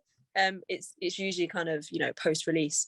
But I think when something gets posted on IMDb from the production, I think that's okay to kind of say, or just confirm, yes, I'm working on this right now. But you can't ever really say anything about it until it's done, until. But does the studio give you like a heads up? Okay, so now that we're going to be releasing the trailer on this day, once it comes out, you're going to be in the trailer. So if they ask you, are you in the movie? You can say yes, but you can't say the following. Or I'm sure that's all discussed ahead of time. But is there some sort of like protocols about we're releasing this here, so therefore now you can commentate that you are in the film? But is there any sort of rules about that as well? I think sometimes you kind of get briefed on, okay, you want to be able to kind of talk about your character in the film, but you kind of can't give too much away. Like you can't give like storyline away, or you can't give kind of certain elements and things like that away. But usually around that time, and depending who's being interviewed, but I think you kind of get a little bit of a brief on that as well. And if you're not sure, then my best rule is to maybe not say, I'm so sorry, I can't comment. No comment. Because I don't, you don't want to get in trouble or release things that shouldn't be released yet or anything like that. But I think usually you kind of get a little bit of a brief about what you can say. And if there's a difficult, you can pass that. Do you have that kind of same because obviously because you shot Axeman with Scott recently, so and that was a pretty well received and pretty successful film with the first one I meant. So with the second one here, is that more or less kind of the same approach to it? We have NDAs, you're signing, you can't commentate on these things. Obviously, when Scott posted, had done your repost of your video, that it came out that you were in the film. So is there a slight difference with that particular property? I think so. It was actually Scott's video, and I reposted Scott's video. Oh, okay, that's right. Okay. Yeah, he did the video. He goes live and he does his little videos and puts it out to his social media. I was like, oh, thanks, Scott. I'm going to share that and post that on mine. But yeah, I think things like that. I think, and nowadays as well, I think with smaller and independent productions, I think social media is such an important part of their kind of marketing and reach to their fan base as well, because people want to know what's going on. It's kind of like that fly on the wall, and people want to see like behind the scenes stuff, and they, even though you don't want to kind of give too much away, people kind of want to see what's going on, and you want to generate that engagement and interest in your production, your project as well. So I think it's going to really depend on the production, and Scott seemed very up for leaking just a little bit of what about what's going on to kind of entertain the fans and keep that engagement and keep that interest and letting people know what's going on. And I think especially now on like Instagram and things, people want to see that, and that's going to not necessarily take away from the fact that doesn't mean they're not going to go watch the film now or go support the film or go buy the film. Maybe that gives them even more interest or more kind of curiosity, and actually they're definitely going to go watch that film now because they love this scene that they saw and they want to see what happens here. Right. But I think it depends on the show and which way they're going for that. And then I think Scott seemed to really kind of speak to his fans and address his fans, because they kind of know what kind of Scott does, what he's going to bring, and he wants to make sure he's engaging with his fan base as well and giving them what they want to see. So I think that was a cool approach. And I think with anything like that, when it's a little bit more open like that, I would still always ask permission. Oh, can I post this, or are we allowed to post this? Because there was still NDA signs like no mobile phones on set, don't take photos, don't post anything. But if you've got permission to do that, then that's different. And I think Scott's in a unique position because he's got Adkins, he's Accident Man. It's also he's part of the production, and he's got that there as well. Whereas I think if anybody else just went and did what he did, that will kind of be a bit of a no-no. But yeah, and obviously that's why Scott posted the video. So I was like, oh, thanks, Scott, that's out there now. So when it's out there, it's like, Yeah. okay, well, I can, but I wouldn't necessarily just go and post something out there that wasn't necessarily out there already or intentionally supposed to be released yet. Well, you mentioned before in a previous interview that you have a fight scene with him. I obviously know I can't get into it here, but you the character you play does have a fight scene in the movie with his character Mike Fallon. So with that production, did you have time to rehearse for that, or was it very similar to where you guys have to do it on the spot and then get the ball rolling once that fight scene was set to be shooting that day? Yeah, I don't know how much I can say about this, other than all of the fights in Accident Man 2, I think George and Harry Kirby did an amazing job with the previs. They, everything was kind of pre-rehearsed and pre-choreographed. So even if there wasn't much rehearsal time, because again, sometimes you might plan for rehearsal time, but then things happen and you go, rehearsal time, but it's okay because we know what we're doing. We've got the previs. We can use that as a reference. We kind of know what we're doing, so let's go. And then it's a case of picking up on the day. But I think because they did that, everyone was kind of prepared and knew what was going to happen. And even if there was a little bit of rehearsal time or not, I think that really helped with the filming as well. So it wasn't kind of like turn up on the day and go, all right, what should we do next? Because I think their shooting schedule was very tight, so they didn't have the luxury of going, okay, well, let's have a couple of hours just kind of coming up with our choreography now. That was already done before they got to the location, which I think was important. And I think when time is such a massive constraint, I think having that preparation ahead of time, like we said earlier, but having that previs all done, it just helps all of the other departments get their stuff together, get organized, and be ready for that shooting day. But yeah, I do know they previous all of their fights and choreographed it, and I think Scott approved all of those and the directors, and I think they were happy. So then when it's a case of turning up on the day to shoot, yeah, they could kind of go, here's a previs, let's go, because they've done all the shots, they've done the angles they want, and it's a case, it's kind of almost done for you, let's follow this. Interesting. There's a movie that I did come across that you've done not too long ago. It was called Carpet Fitters, and no, was it called Carpet Fitters? It is. Yeah, that's the one. So I saw that movie, and I actually did enjoy the film quite a lot, and one of the reasons why I enjoyed it actually I can say a number of reasons, but one of the main reasons was that because when I had heard that you were in the movie, again, as I was doing my research in your background here, I actually appreciated the fact that you're in a comedy horror, more or less, because it was. I'm always curious to see what I could find with whoever I'm talking to that they've been in, that what they're known for, and then something that might be stepping out of their comfort zone, if you will. So that movie was a really nice surprise for me personally, because you did have a little bit of action sequence in the film, but it was mostly just a comedy horror film, which I said before I thoroughly enjoyed. But with that particular production, though, when you had I can't recall whether or not if I heard you say that you had gotten the part through an audition, or someone had recommended you for the part, or they had offered the part. I don't remember the exact details, because I did see one behind the scene, but I honestly don't remember what I saw, to be completely frank with you. But when you had learned about what the project entails here, was there a slight hesitation at first? Like, I don't know, I'm used to doing this style of film. I'm not sure if I want to do this type of movie. Or were you open up to the idea that, yes, horror comedy, sign me up? I love horror. So I think I was like, yeah, horror film. I think with Cannibals and Carpet Fitters, James Bush, the director of that, and I almost tried to work together in the past before that, and it didn't work out with kind of scheduling and things like that, but we'd been in contact still. So then I don't remember exactly how that came about, but it was along the lines of we've got this role, are you interested, do an audition, okay, great, be perfect for you. So for me, different roles, different characters, and different types of film I am very open to, and I read the script and I loved it, and I thought it was hilarious, and I watched the kind of the short film that they did, and the two main characters just had me in stitches, and I just loved the story, and I was like, yeah, great. And I really wanted to work with James as well.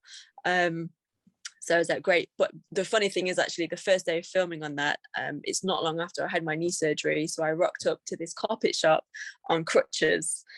And the one of the first scenes, I'm kind of like up a ladder and I'm like pulling like a carpet roll down.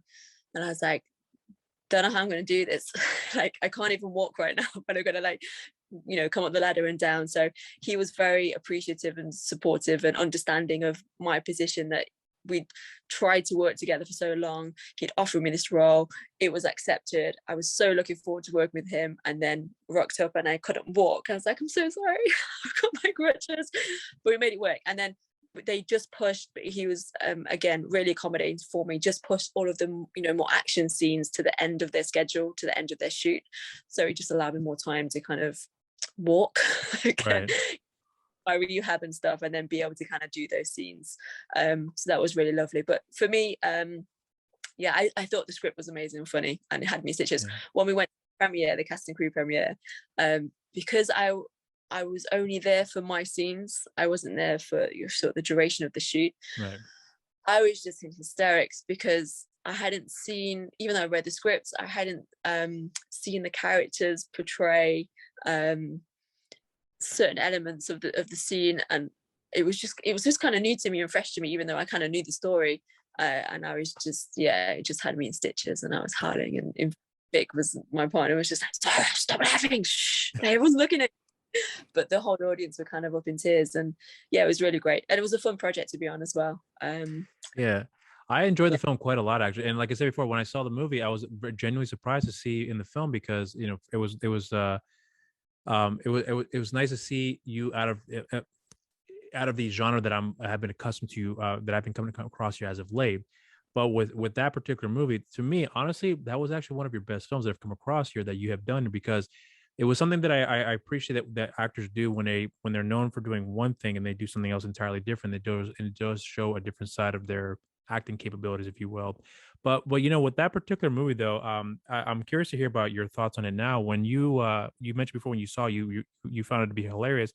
Has that film at any point changed your perception about how else you want to go about with other different type of roles that you normally wouldn't be getting, because you're known for, you know, a certain style of film, but this movie kind of just broke the mold for you, if you will, and trying something else entirely different from what you've been accustomed to?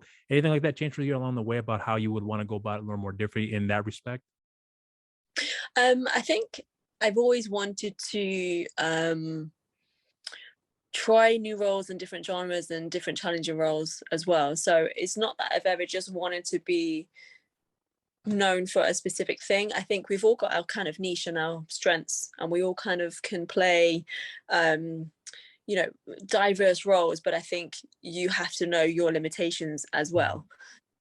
So if you go something way beyond the scope of what you're capable of doing, is that going to be a good performance? Are you going to be able to handle that? Can you do that? I don't know. But I think, I don't want to be in a box, but I think it's very easy for that to happen, and very easy to kind of just do action roles or just do that kind of genre film and just do fight scenes and whatever. But I'm very interested in, and I had a chat actually with my agent recently about this, and with Scott actually, when we were filming in Malta, just about roles and, you know, different diverse roles and how to kind of push that and open more doors. So that's definitely something I'm interested in doing and want to do going forwards as well.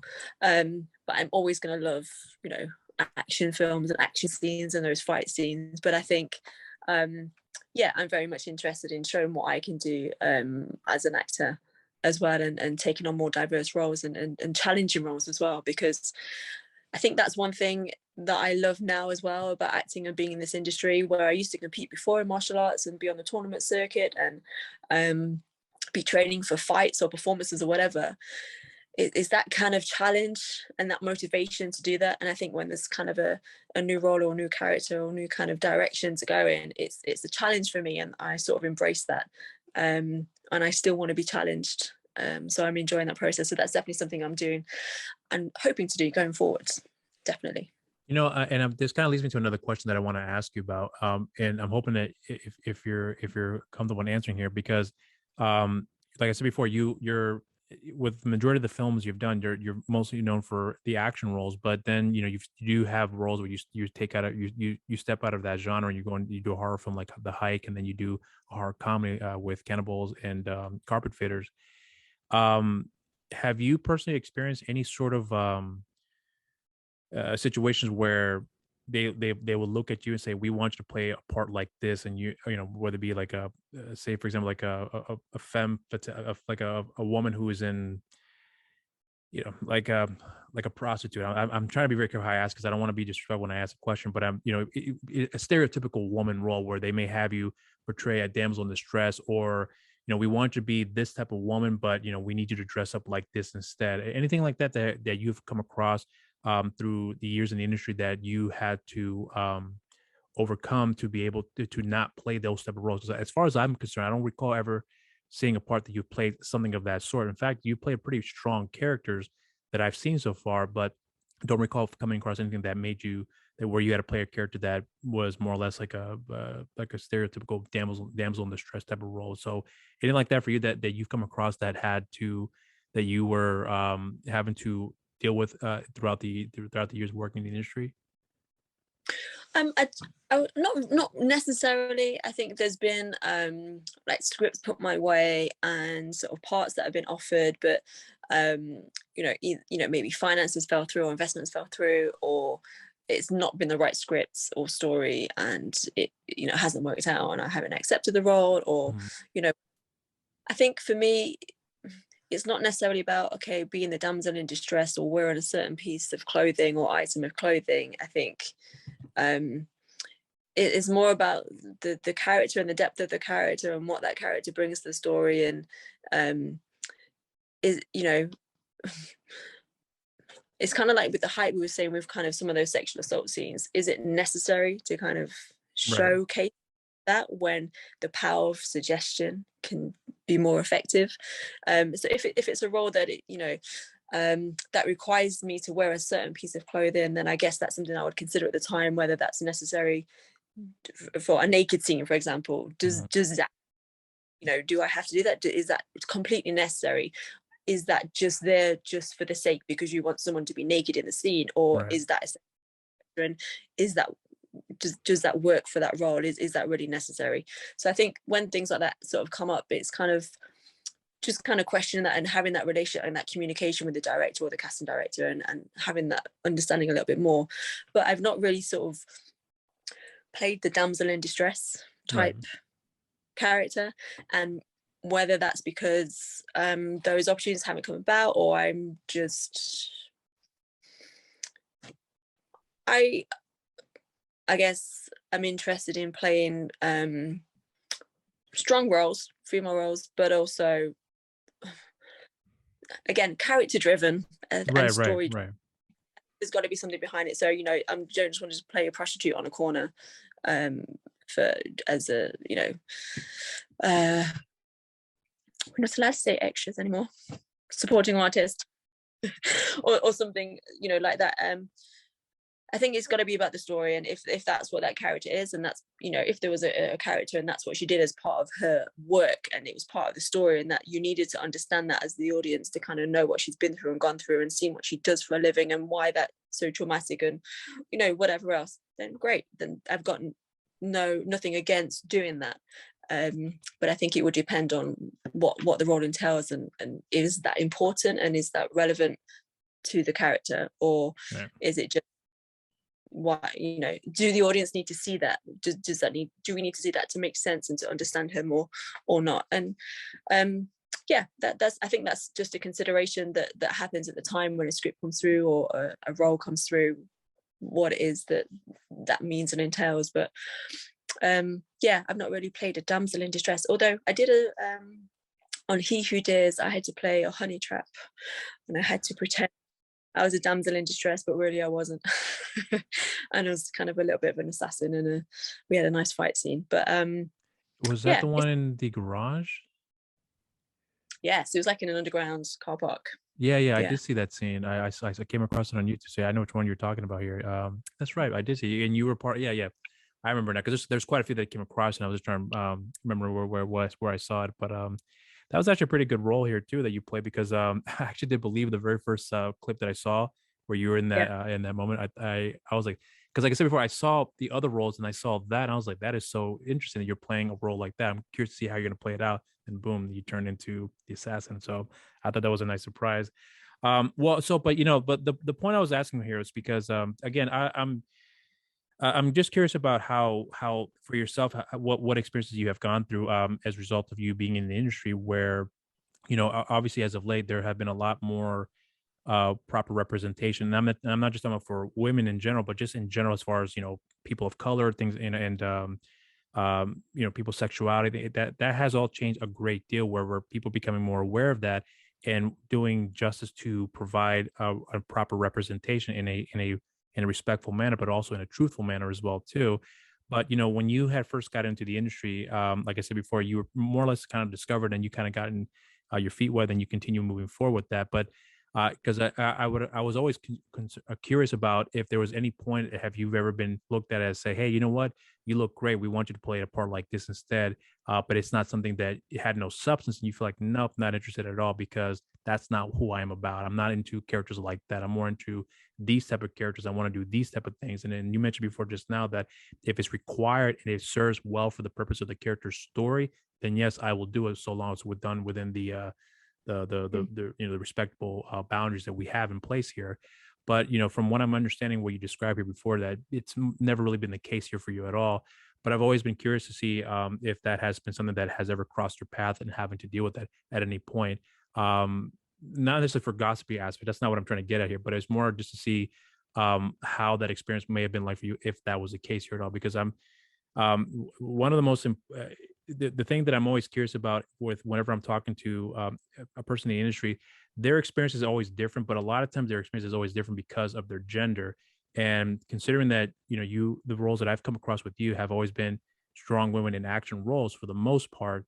I'm not sure if at any point if that has ever been the case for you, because like I said before, when I saw The Hike, that was my impression of you right from the very beginning, that is the type of person I think you always have been, that you knew full and well that I don't want to do this here, but if it calls for it, I will make an exception to the rule, as long as it serves well for the purpose of the story. So honestly, that role was kind of like the template of how I figured you would be as a person in real life and how you would want to go about with your roles.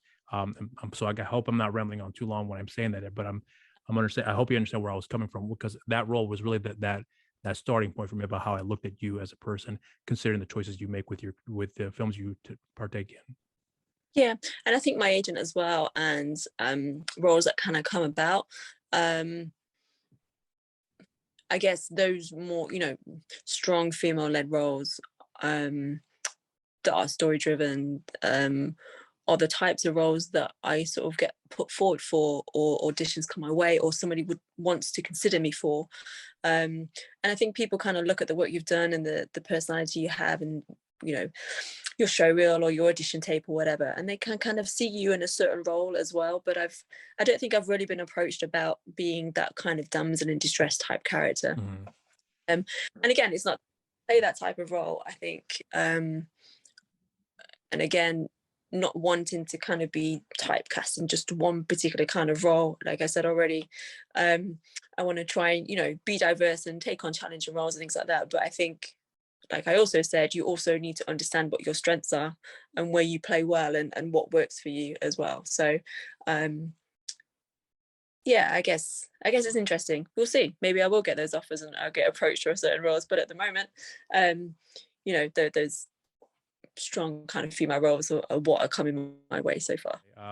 Well, okay. Well, I just have to bring up one thing that I was really curious about with yourself, which is that when it came to me looking at your background, one of the biggest things that I've come across with you is that for those that don't know, you do run a school, and I actually wrote it down because I'm terrible for remembering things here, but it's Personal Best Academy, which is based out in Nottinghamshire. If is that correct? That's right. Yeah. So in Okay. Mansfield, yeah. So Okay. I opened in 2007. Right. So Yeah. I'm bringing this up here because this was another part of your personality that I've come across here, which again, it leads me to, because because when I'm looking at the decisions you make with your career, for me personally, I think you've already definitely had confirmed this for me, but there's a certain set of values that I believe that you carry that you obviously had taken away from your martial arts background, among other things as well too. That I see that you have from the videos that I've seen online that you have tried to instill with your students, where you are trying to provide them a sense of of some confidence and give them something to look forward to, but also you've taken the time to learn from them as well too, as you mentioned on more than one occasion. But with you running the school, I'm curious now for yourself, because I know that you are very busy with working on sets. How are you how are you balancing out the time to be able to instruct your students, whether it be on Zoom calls or on the actual academy in itself? Is there a bit of a balancing that you have to do, or you already have it set up where I'm only going to be there when I can get there? It's a very good question, because so my school opened in 2007, so it's been going for years now, which is amazing. But at the beginning, starting a new business from absolutely the beginning, from scratch, I actually took over. There was a business going into liquidation, and I took over the lease of that business and the business debts of that business, so I could open in that facility, because that's where I wanted to open my school, because right there. So having no students, no money at the time, I was like, I'm going to take on this building, and yeah, I don't care, I'll take on the debt as well. Brilliant. Okay, let's go. And in Mansfield at the time, 15 years ago, Mansfield was an old mining town, so the mindset of the community at that time was very different from where I was from Nottingham, from the city. So for me at that time, it was very challenging opening the school as a full-time professional martial art academy, because that was not heard of in that area. There'd been martial art instructors and coaches that had been there for a long time, but not as a professional setup and not as their profession. They'd have other jobs and then maybe in the evening take a class or two, but I was coming into Mansfield from Nottingham, from having coached and studied and worked at my martial arts school that I'd managed, and coming to do my own thing now here.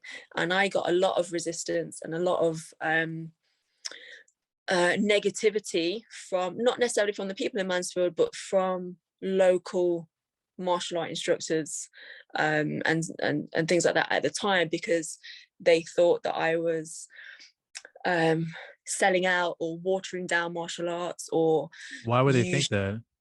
You shouldn't be earning money from martial arts. That's not what martial arts is about. They didn't understand the business, and they certainly didn't or know me or my ethics or my values and what I believe in and what I believe I can give to other children and students that the martial arts gave me, that I want to pass on to them and teach them.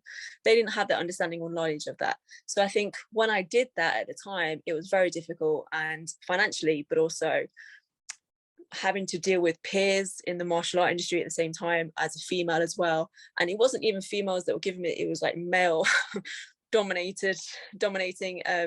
sort of local instructors. But anyway, that happened. I opened the school and said, oh, it works. This actually is a viable business, and you can teach people martial arts and not sell out and still have your integrity and still have a good standard of martial arts, and give people confidence and boost them, and they can learn self-defense skills and other kinds of things like this, and do well at school and improve their school grades and have better focus and all the other multiple benefits that martial arts brings to students and families and things in the local area. And that's what I was about, and that's what I wanted to do.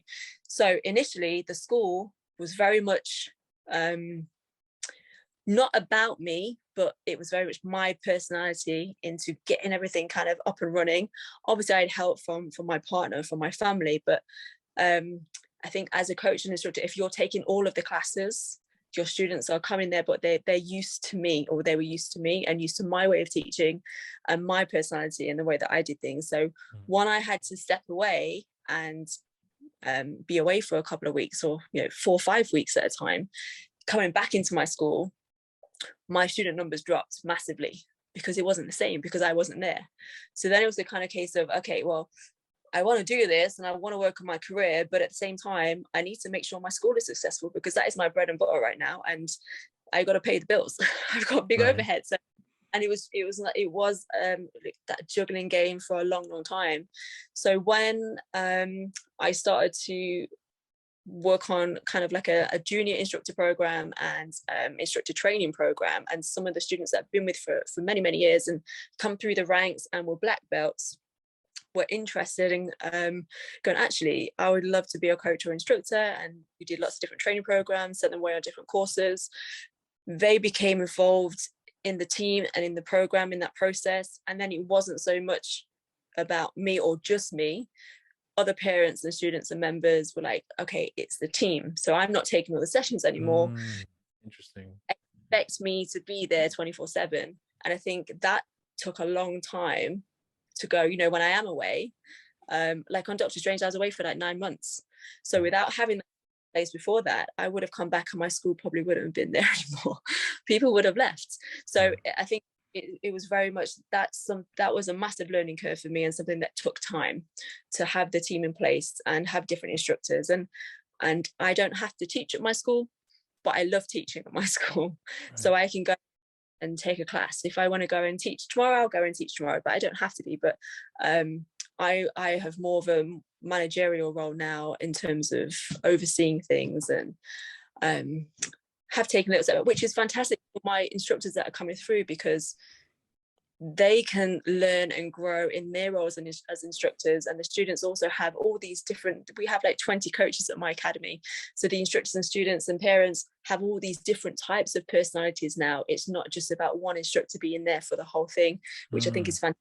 It gives everybody a diverse learning experience as well, because even though we all, you know, we're teaching the curriculum and that's all kind of set, and the way that we do things in a set way, we all have our own personalities and bring our own energy, which I think is really awesome. So that has taken a long time, but the last few years have been amazing, because without that team, I wouldn't be able to go and you know, do what I'm doing in film, because that's my passion to go and do that. I would still be at my school teaching 24/7, 7 days a week, all of the classes, you know, all of the time. So that's allowed me that freedom. So I'm grateful for them, but also they love their job and they love doing that as well. And the students benefit from that. So I think it's a win-win. Well, you know, you mentioned something that that was really unique about how you said that you essentially, when you had started up the school, that it was really all in a lot of ways about your personality that you infused with the training and so on and so forth. And once you stepped away, obviously you mentioned them before, the numbers had dropped, and then when you come back, they kind of was brought back up again, and then you step away, so on and so forth. So with, you know, once you started becoming more aware of, okay, my students that I have been training and have been staying here are wanting to continue on with the lessons and giving the lessons now, did that start up that thought process? Like, you know what? I don't have to worry about this anymore now, because now I can trust them to continue on with the lessons and them continue on with the same set of values, but also bring in their own unique twist, the unique twist to with the training sessions that they are able to offer that maybe I cannot offer, that they would be able to provide a different perspective and insight about how we go about the said training. So was that kind of like the whole process in the beginning once you got to that point? Yeah, absolutely. And we have had in the past outside instructors and outside black belts that have come into the school and have taught classes and took on roles and responsibility, but it hasn't ever been the same, because they haven't kind of gone through earning the trust. Yeah, they haven't been there from the start. So it's almost like a way of doing, like an ethos, a way of doing something. Like if you've done martial arts but you've taught in this manner, in this way, with these kind of values, that's fantastic. But then if we are over here and we do things a little bit differently, it's trying to adjust to that. And if you've come through that system and you understand that right from the beginning, from day one, you've kind of grown into that, you understand that fully and you embrace that. But when you come into that from an outside, you still have a little bit of baggage from what you've done previously, if that makes sense. So that's hard for outside black belts and instructors to kind of come in, and we have a couple of instructors right now actually doing a fantastic job, and they're gelling really well because they're embracing the way that we do things and they enjoy what we do and how we do things. And they're doing fantastic. But we have had instructors in the past where that just really hasn't worked, because they don't understand, you know, not necessarily our values, but just how we do things like a certain way. Right.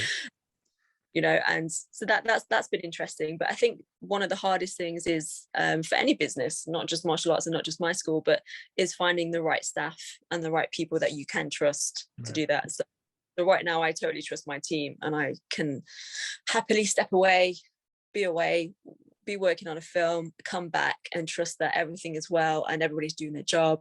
And of course there's always going to be issues, little things here, there and everywhere, but they know how to resolve them, and I'm only at the end of the phone. So I'm in a really good position, really grateful for them. They're all doing an awesome job, and it's, for me, it's really rewarding to see them enjoying that as well, and feeling like it's rewarding for them to be able to teach the students as well, so they're getting something from that, as well as the students benefiting from their classes. So that's been kind of not just an overnight thing. That's taken time. Well, when you're on set now working on a production, you're getting ready to start the next production, do you have a pathway for them to be able to reach out to you, where, for example, like if there's an issue that they're doing that's being dealt with at the school, whatever the issue may be, if they were to reach out to you while you're in the middle of a meeting of production, or in the middle of shooting a scene, are they aware that between this time and that time I'm not going to be available? Send me a message and I'll get back to you when I can, or call me between these times, so that way I can respond back to you quickly. Like how do you guys coordinate that to get that all adjusted? Sure. So everybody obviously has my number and my contact information, but my program director would be, if there was something going on that one of the instructors needed, or there was a problem or an issue, or a parent needed to speak to somebody, whatever, then the instructors would in the first place go to the program director, who would be managing the school. And if it's something that she couldn't resolve or she couldn't handle, then either my partner or my dad, he's very much a big part of the school. He used to take me to tournaments every week, years and years. And he's very much, even though he's not a coach in the school, he's kind of still a part of the school, and still is very invested in the school and kind of oversee things. So he can give, and he's got a lot of experience in martial arts too, so he can give opinions and help certain situations, and also my partner as well. So, and then the program director knows that I'm going to be on set at this certain time, so we're in communication, and if there's something really serious, she'll call me or message me. But if I can't get back to her, she knows there's other people that she can kind of go to. But yeah, and then I just kind of, if they need to be in touch with me, I'll get in touch with them when I'm not filming, when I've got a break or whatever. But most of the times it's cool. I've never had a serious issue where someone's like had to get in touch with me because I'm away. So touch words. Hopefully that stayed that way. But yeah, there's a place, so people will know what to do and how to handle situations. Does it get a little overwhelming at times in certain situations like that, where you are, you're working on a film production or prepping for a film, and then you have situations with a school that you have to be involved with, as far as the managerial side of it as well too? Does it get a little overwhelming at times, and having to play both sides of the responsibilities that you are having to deal with there? Yeah, I think, like I said previously, starting out and having to take on all responsibilities and do everything, and teaching and managing and advertising and marketing, and then administration stuff, and then trying to prepare for a film role and go and do an acting scene and do some rehearsals, whatever. There's a lot to take on, but I think I've always handled, I don't want to say stress, but different things happening at the same time, and being able to kind of multitask in a way. So it doesn't really stress me out that much. It's not really overwhelming, unless at the moment the academy is doing really well, and we are overwhelmed with lots of new intros and starters and people wanting to take up martial arts. It's a great problem to have. But I think just the way that I handle situations personally, and my character, and how I deal with things or assess things or prioritize things, I think helps me not get overwhelmed, if that makes sense. Right. Sort of take a step back and assess what's going on. Okay, well, we need to do this over here. This needs to happen over here. Okay, we've got to do this today. Instead of going, oh my God, this is happening. So-and-so's called me and this is happening. Oh my God, I forgot to order this. I'm not really a stressy person in that sense. So My partner might say otherwise. So I think the way that I helps with managing different businesses, because I don't just work in the film set and then have my school. I run a couple of different businesses as well. So having the team in place, like I said already, is the hardest thing to get initially, to find people that you can trust, and that can do the job well, and you can trust in them to do that, and having people around you that are part of your support network, that have got your back, that are there for you, that you can reach out to in times when it does become a little bit too much or a bit overwhelming. Right. I know that I've got a support network in place where if I need to step back and go, look, I can't do this today, somebody can step in for me, or someone can help. So I think that's really important. But I think a lot of people think I take on too much and try and do too much all at once. But I like that. I like go, okay, I'm over here, I'm releasing my, ZP Sports brand over here. I've got my academy to run. I've got some things over here too. Got some adverts to do. Okay, I'm prepping for this fight scene over here, or this acting role, or whatever's going on. And then I've got a production over here, and we're working on deliverables or whatever it is. I think I've always been like that, and I enjoy that enough. It makes me feel alive. But I think what I've learned more over the last, especially because of lockdown and because of COVID, the last couple of years, is to make sure that I'm taking time out for myself and my partner and my family, and enjoying quality of life, and taking time out to kind of travel and do things that we love, and not just be so much into work that we kind of lose what it is that we're working for, and being able to enjoy each other's company and travel and do things that we love, and have time for each other. I think it's very easy to kind of get lost in that, and then not take time out for yourself. So I think that's important. I think the last couple of years have kind of shown me that, and I appreciate that as well. I was going to mention something that because you were mentioning about how you guys think you and your husband were taking vacations here. I actually came across quite a few postings on your Instagram where you show shots of you guys were on vacation. I forgot where it was exactly, but what was that? Yeah, we went to the Maldives recently. Yeah, that's right, exactly. So I actually appreciate those videos because like I said before, there's a different side of every person you come across when you see just something that's maybe very simple to a lot of people, but sometimes I think, when you mentioned before about how you have a lot of responsibilities that you take on, and you feel like that you do pretty well with multitasking. You mentioned before that your husband may say otherwise, but the point I'm getting at is that there's hearing you say all that stuff. I'm not gonna lie, I don't know how you do it, because I don't have those type of responsibilities as well. But it's nice to hear that you do take the time to take a break from all of it there. But even then, there's still a part of me believes that you still will get calls in the middle of while you're at the beach somewhere, and they'll say, "Hey, I need questions. I have a question for you. I need to answer. Could you please help me out with the following?" And yeah, sure. Hold on, let me go over here real quick. So I still believe that's still more or less still the case there for you, which I also do appreciate, because to me it shows me that you're still on top of things, even though you're taking a break from it whenever you can. So but here's the thing about the thing that I appreciate with talking with you, and I've talked with a lot of guests who have a very busy lifestyle, and yet they still are able to put time aside to speak with me. I'm not sure how difficult it is at times for you to be able to manage certain departments, and in this case with your businesses, where you have your school, you have your productions that you're working on, auditions, prepping for a scene, or whatever the case may be.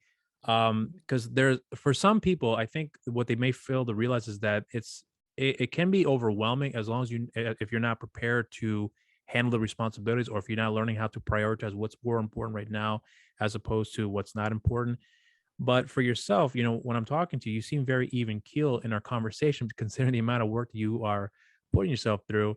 So I'm not sure if that's something that you have learned because of your martial arts background, that you learn to prioritize what's more important. And then I'm sure one thing you mentioned before, that you had said that patience was one of the biggest things you had to learn as a result of an injury you had gotten, where you had to take the time to recover. But that particular moment in time that had taught you to the value of patience, which now you obviously have added to your repertoire here. So is there something along the way that you have picked up on having to learn to deal with that because of your martial arts background, or it's just because as you went along through your career that you've picked up certain things and how to prioritize one thing over the other, and then make time for one thing to allow yourself more time to breathe and to not get yourself too overwhelmed? I hope that's not a long question, but yeah.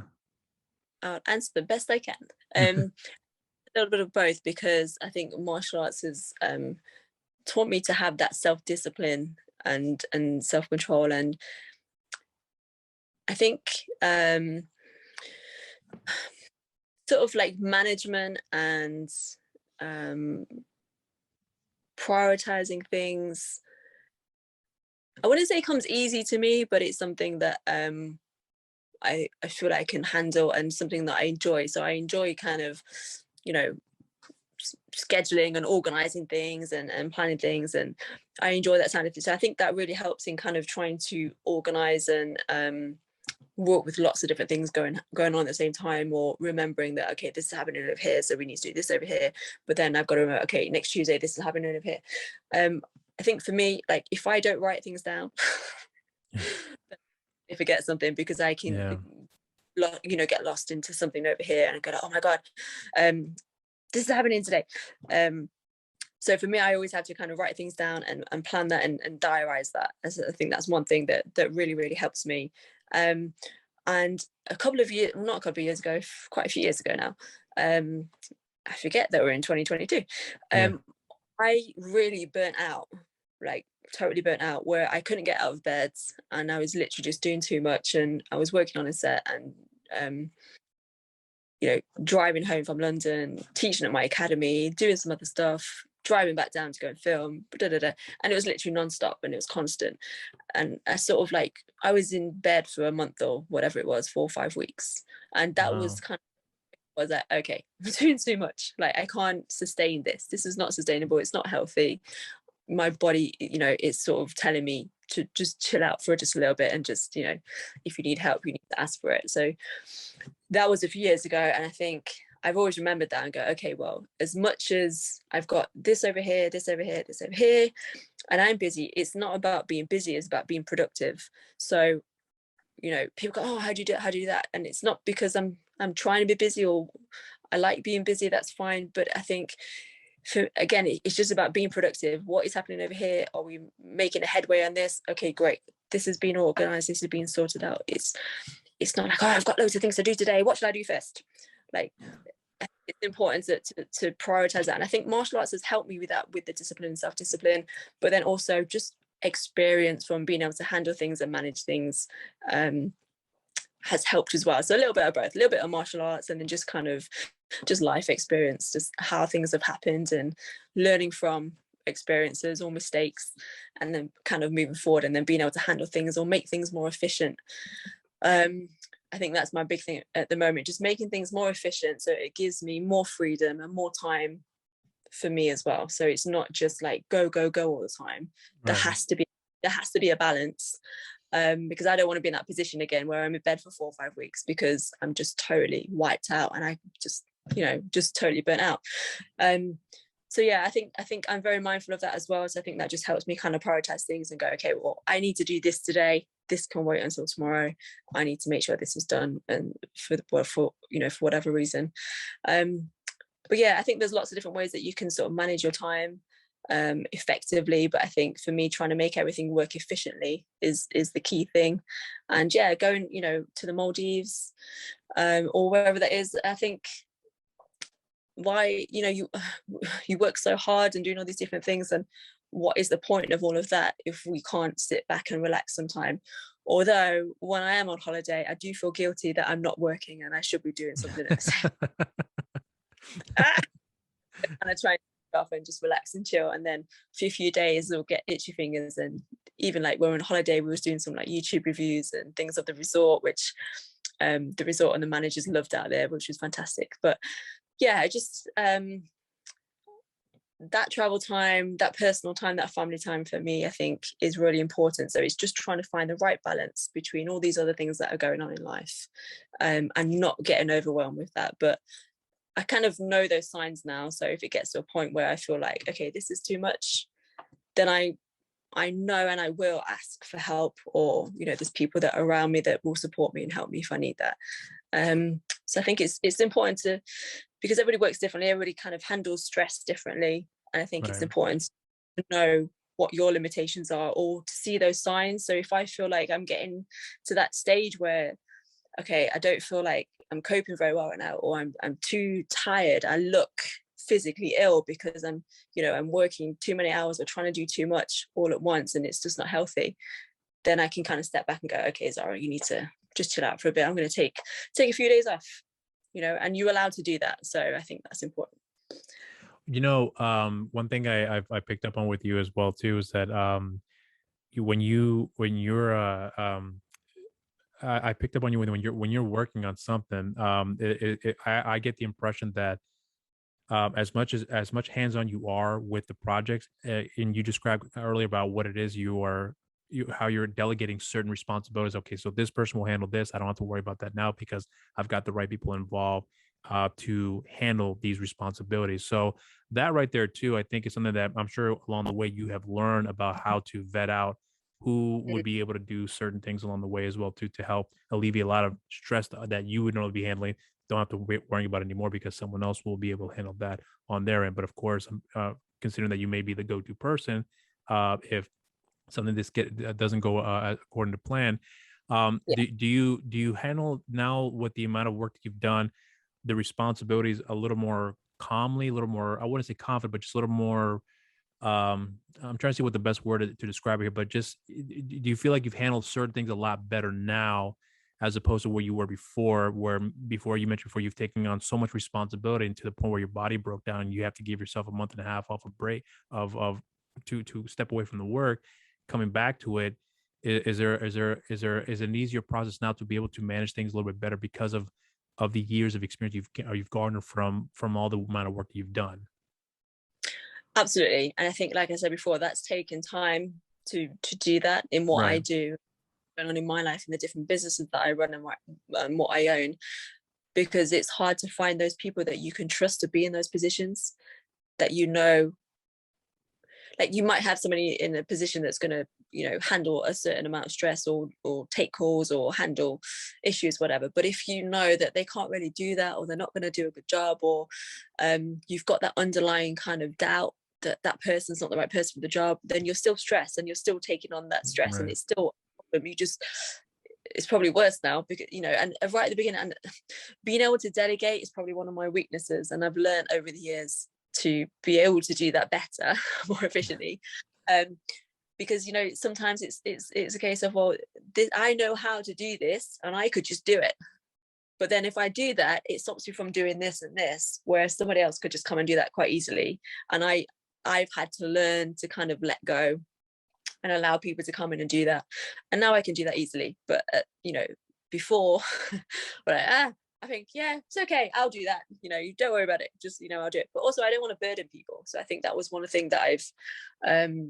maybe a few years ago, I was like, oh well, I'll do that because I don't want to ask people to come and do this, because really I just didn't want to put that burden or pressure on people or expectation of people, and I don't think I have an expectation of anyone anymore. I just if I ask someone to do something, they can't do it, okay, great, find somebody else that can do it instead. I think I've learned how to deal with sort of work, the inner workings of the different businesses that I run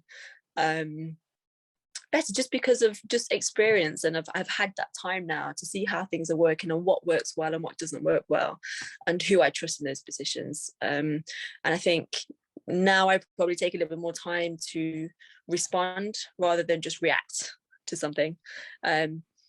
Just like in martial arts, when you're put in different situations or confrontations, if you're reacting to something straight away, you might not necessarily make the best decision, but if you can kind of respond to what's happening around you, you can probably make better decisions and judgment calls. So I think that's what I try and do in the business now, just not react to something that's happened, like, oh my god, so this, or this has happened, or this company put this bill up to this much money, whatever. I just try and respond and go, okay, well, how are we going to resolve that, how are we going to work around that, and just be more positive. So I think that for my mental health. So just be more responsive rather than reactive. When you, as you're going through the industry right now, I'm curious for you now. When you first started, obviously, we mentioned before that that was not your intention to become an actor, but now that you're in the industry and doing what you're doing, I would imagine to some degree there is a certain awareness of you where someone may recognize you on the street for what you've done before. Whether someone that knows you then told someone else and they say, "Hey, I saw your movie. I like what you've done." Is there is there a perception about how you view that kind of awareness that would that the like, for example, when you worked on Doctor Strange, everyone knows who Benedict Cumberbatch is just because of the amount of work that he's done and the level of work that he's done brings that kind of brings that fame with it. But for yourself, having seen that, and then with what you're doing now, are you achieving to? I'm trying to see how I can answer this question carefully because I don't want to come off as being. I don't want to make the question sound dumb, but are you looking at it in a way that as you're continuing with your career, are you doing it for purely the passion, or has something along the way changed for you? Like, I'm doing it for the passion, but I want to have more awareness to allow me the opportunity to do other things that will allow me to work on bigger productions that have more resources, if that makes any sense. Yeah, I think I do it for the passion. If I wasn't passionate about doing it and I didn't love doing it, I wouldn't do it because Right. it was not going to. I never wanted to continue to act or work in the film industry to become famous, or no, that's not something that interests me. If there's a project that I'm interested in and I can be involved with, if you get recognition from that, great. And then, yeah, of course, that helps with then landing other roles and other opportunities. Of course it does, because then you're more recognized and more known for the work that you've done. But I don't necessarily do it for that reason. Right.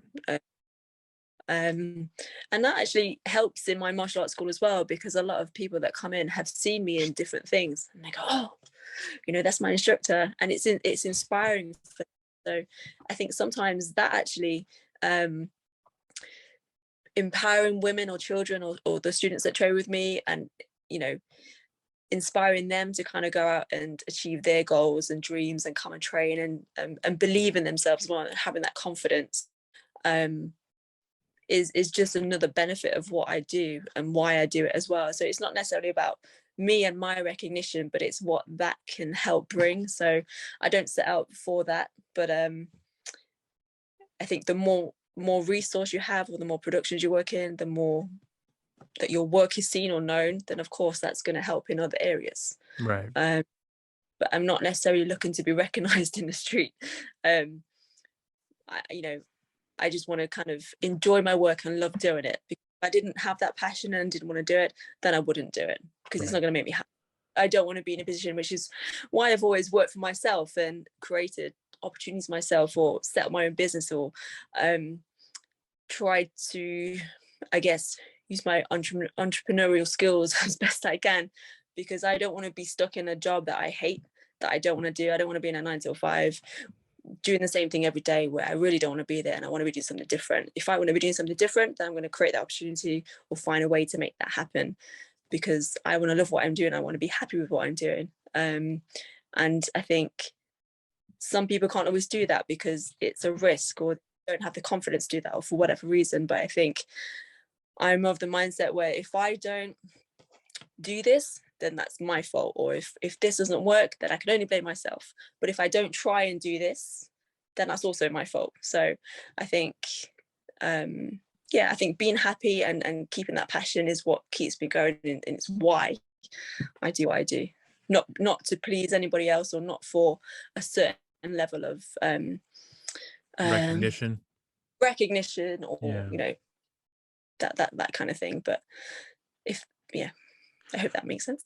No, it makes sense, because I mean, I was trying to be very careful how I act, because my biggest problem is that I have is that I think and talk at the same time, and I'm like, what this is the question, so I apologize if the question that I asked didn't really make any sense, but the fact that you were able to understand the question and you answered it, I appreciate that. But the whole point of the question was because I was in a position a long time ago where when I watched movies, to me, the films were like the pinnacle of like success. If you made a big Hollywood movie, you have made it. And that's not always the case. I learned that, later on as the years have gone by, that, there are several actors, that have started in a movie and then all of a sudden you never hear from them again because the career never kicked off because the film wasn't that successful, or maybe it was successful, but they were typecast. They didn't want to be typecast. So they stopped taking these roles, and all of a sudden nothing else comes after that. So it's a very difficult business for someone to participate in, because you just don't know what the outcome is going to be for, as far as what you take on and what the reception may be. So as I started to, like I said before, and earlier in the conversation, that I had, when I talk to people and they've asked me, who have you interviewed? I've talked to a lot of people who've been in films and musicians and so on and so forth. They have this perception of who's a famous person you talk to. It's like, well, it's not about who's famous for me. And I think they get the misconception that, well, because you can't talk to Steven Spielberg, you can't talk to, well, it's not that I can't talk to, which I can't, because I have no way to reach them because they're impossible to get a hold of. But the point is that it's really about who's doing something out there that's really, really good, or they offer something that you can see the potential, and then you would hope that in talking with them somewhere down the line that they have garnered more recognition, not by being famous as in like, now they're superstars. That's not what I'm interested in, but more about how they have been able to accomplish the goals that they had set for themselves and be able to maintain a long-lasting career as a result of the choices they've made, the people they surround themselves with, which I don't think a lot of people realize. There's a lot of that's involved as well too, where you have to surround yourself with good, like-minded people who are looking out for your best interest, but also you have to be the one that makes decisions that's best for yourself as well too, where it may hopefully lead you to one thing and then lead you to another. But I think people have a lot of misconception about how you've been in a movie, therefore you've made it, and that's not necessarily the case.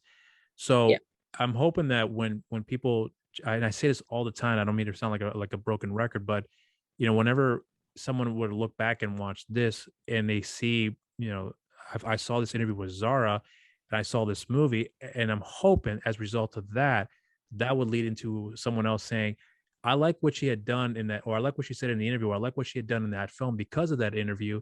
And then say, we want to work with her in this capacity here. Like, that's kind of like the hidden gem approach that I like to look at it here, where most of the people that I talk to aren't necessarily famous people there, but they've worked on some wonderful projects that I'm wondering, why has no one ever heard of these things? Because people are only looking at the spectacle rather than the actual work that goes with the projects that I've come across, that I've cherished and that I respect and that I also love as well too.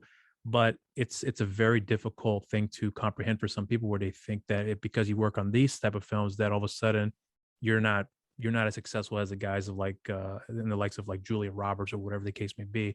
And I don't think that's necessarily true. I understand that but I understand that, the perception behind it, but I don't think that's really the goal in mind, because I'm sure for a fact that Julia Roberts would love to be able to walk down the street where no one bothers her. So, it's nice to have that relatively privacy, where no one bothers you for what you've done before, because they just see you as another person. And that to me is what not that I don't know if I'll ever be able to accomplish this here, but I think that there's a reason, there's a purpose to provide for someone to be able to follow a goal.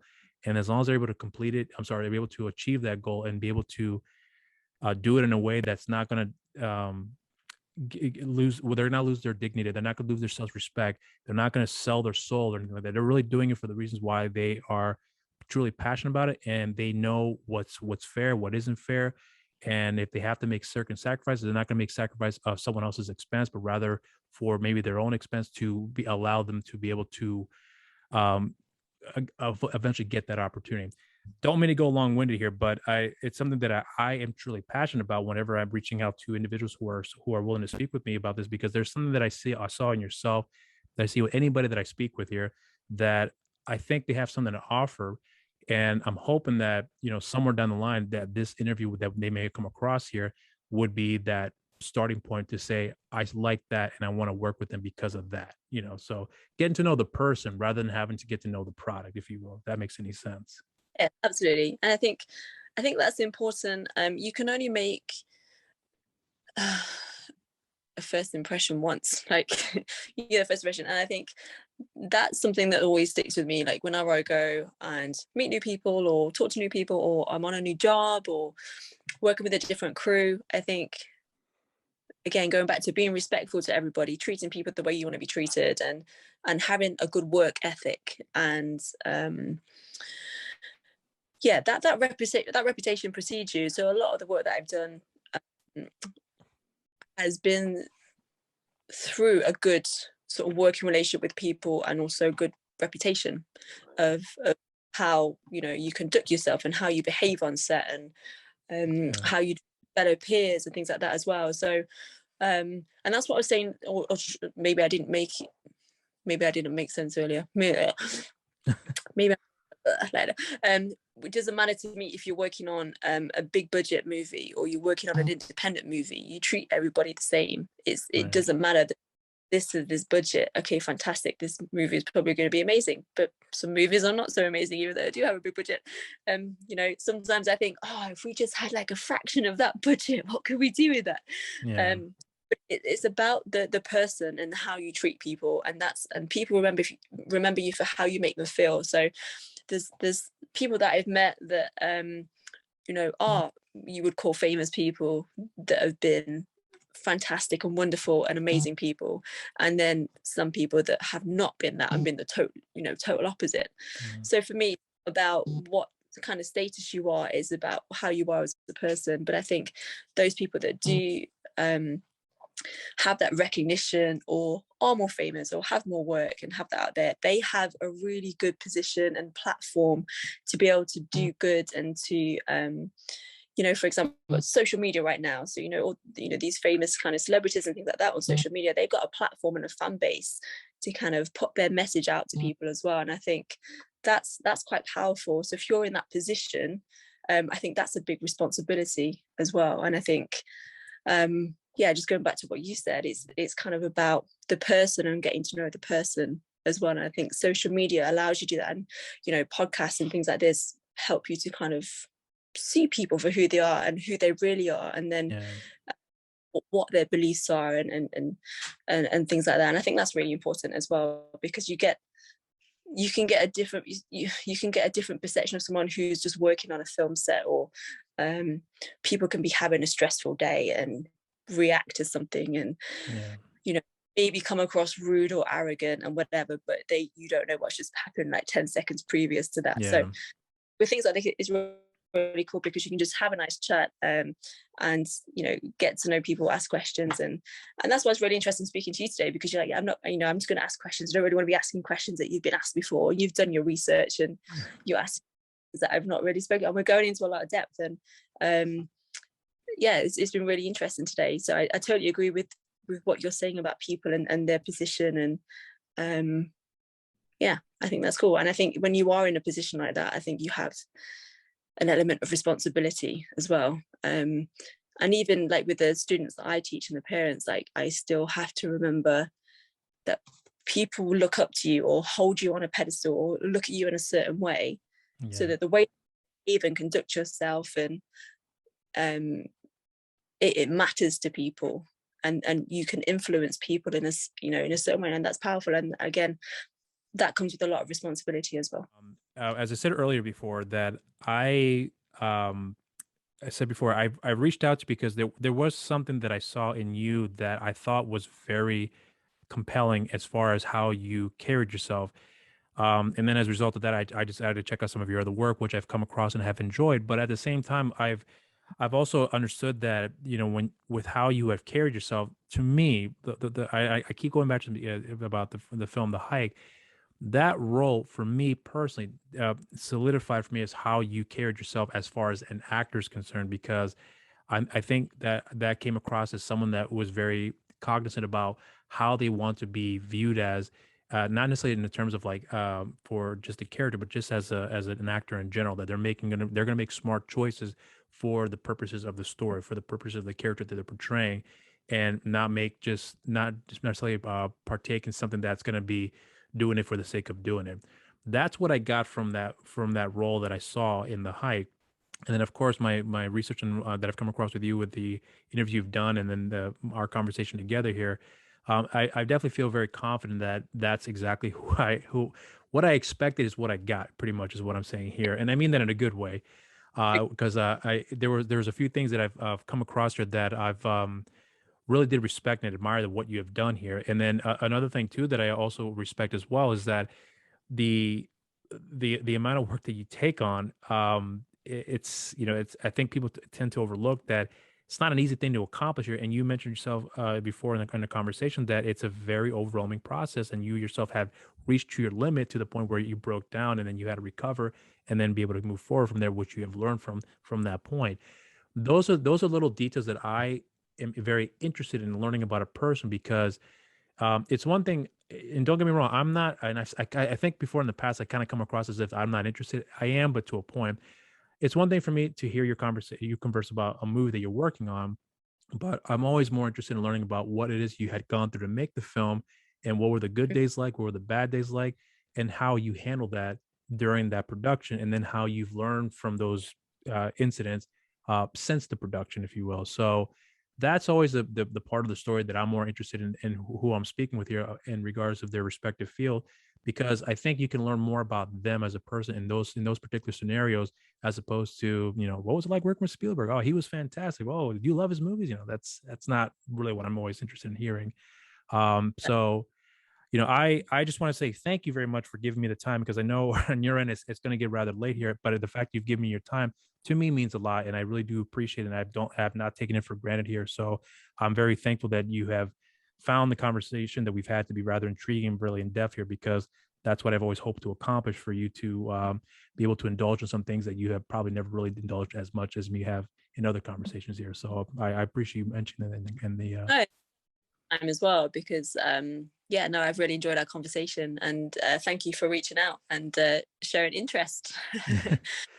All right. But Well, it's I was just good. saying that I'm gonna have all your information as far as the your social media accounts is concerned, along with the website here too that you have. And there was one thing that I came across here that you had said before in a rather recent interview, is that, and I didn't check to follow up with this here, but you have a sports line that's coming up here as well too, that's supposed to be coming later this year, or is it already on the verge of coming out? So it's on the verge, right? Okay. So it's called Zebpi Sports, and it's kind of a combat brand, equipment and clothing. So we are launching the first item, which is going to be boxing gloves, in a couple of different sizes and weights. And the whole COVID thing got in the way. Right. A lot of different business and sort of things have had to change path or be delayed and things like that. So before kind of COVID was a thing, this was in the process, and we were kind of almost there, ready to go, having some kind of samples come back and forward before final decisions were made, and then went into lockdown. So then 2 years later, we're kind of picking back up again, and it's back on track. So we do have the website up and running now, which is psports.co.uk, and we are getting ready to launch very, very soon. So we've got a little bit of a pre-launch at the moment, but we're getting ready to launch that. So first thing that's coming out is some boxing gloves, but there's going to be a whole range of like combat equipment, shin pads, focus pads, punching bags, boxing sticks, and then along with a whole load of kind of combat clothing, martial art clothing, and just general kind of fitness wear. So yeah, I'm excited about that, because I get to have a little bit of input and things and equipment that I've used over the years that I think, okay, well, this is what I'm looking for, this is what I want in a product, and things like that. And that's new to me as well, kind of delving into that kind of side. Right. And that's been going back and forward with different designers and production companies, and just kind of little small technical details that I was like, oh, okay, I didn't realize it was that detailed in putting these boxing gloves together, but okay, perfect. And just sourcing the right leather, and the different kind of color matches and things like that. I think it's been really interesting. So yeah, that hopefully, I don't have an exact date for you right now, but on my social media, especially on my Instagram, I'm going to be posting loads of stuff out there. But I'm excited for the launch, because it's been like 2-3 years in the making. So yeah, I'm really excited to get that going finally. All right. Well, we're gonna go sign off here, but I do again want to say thank you very much here for taking the time here with me. So I'm gonna go.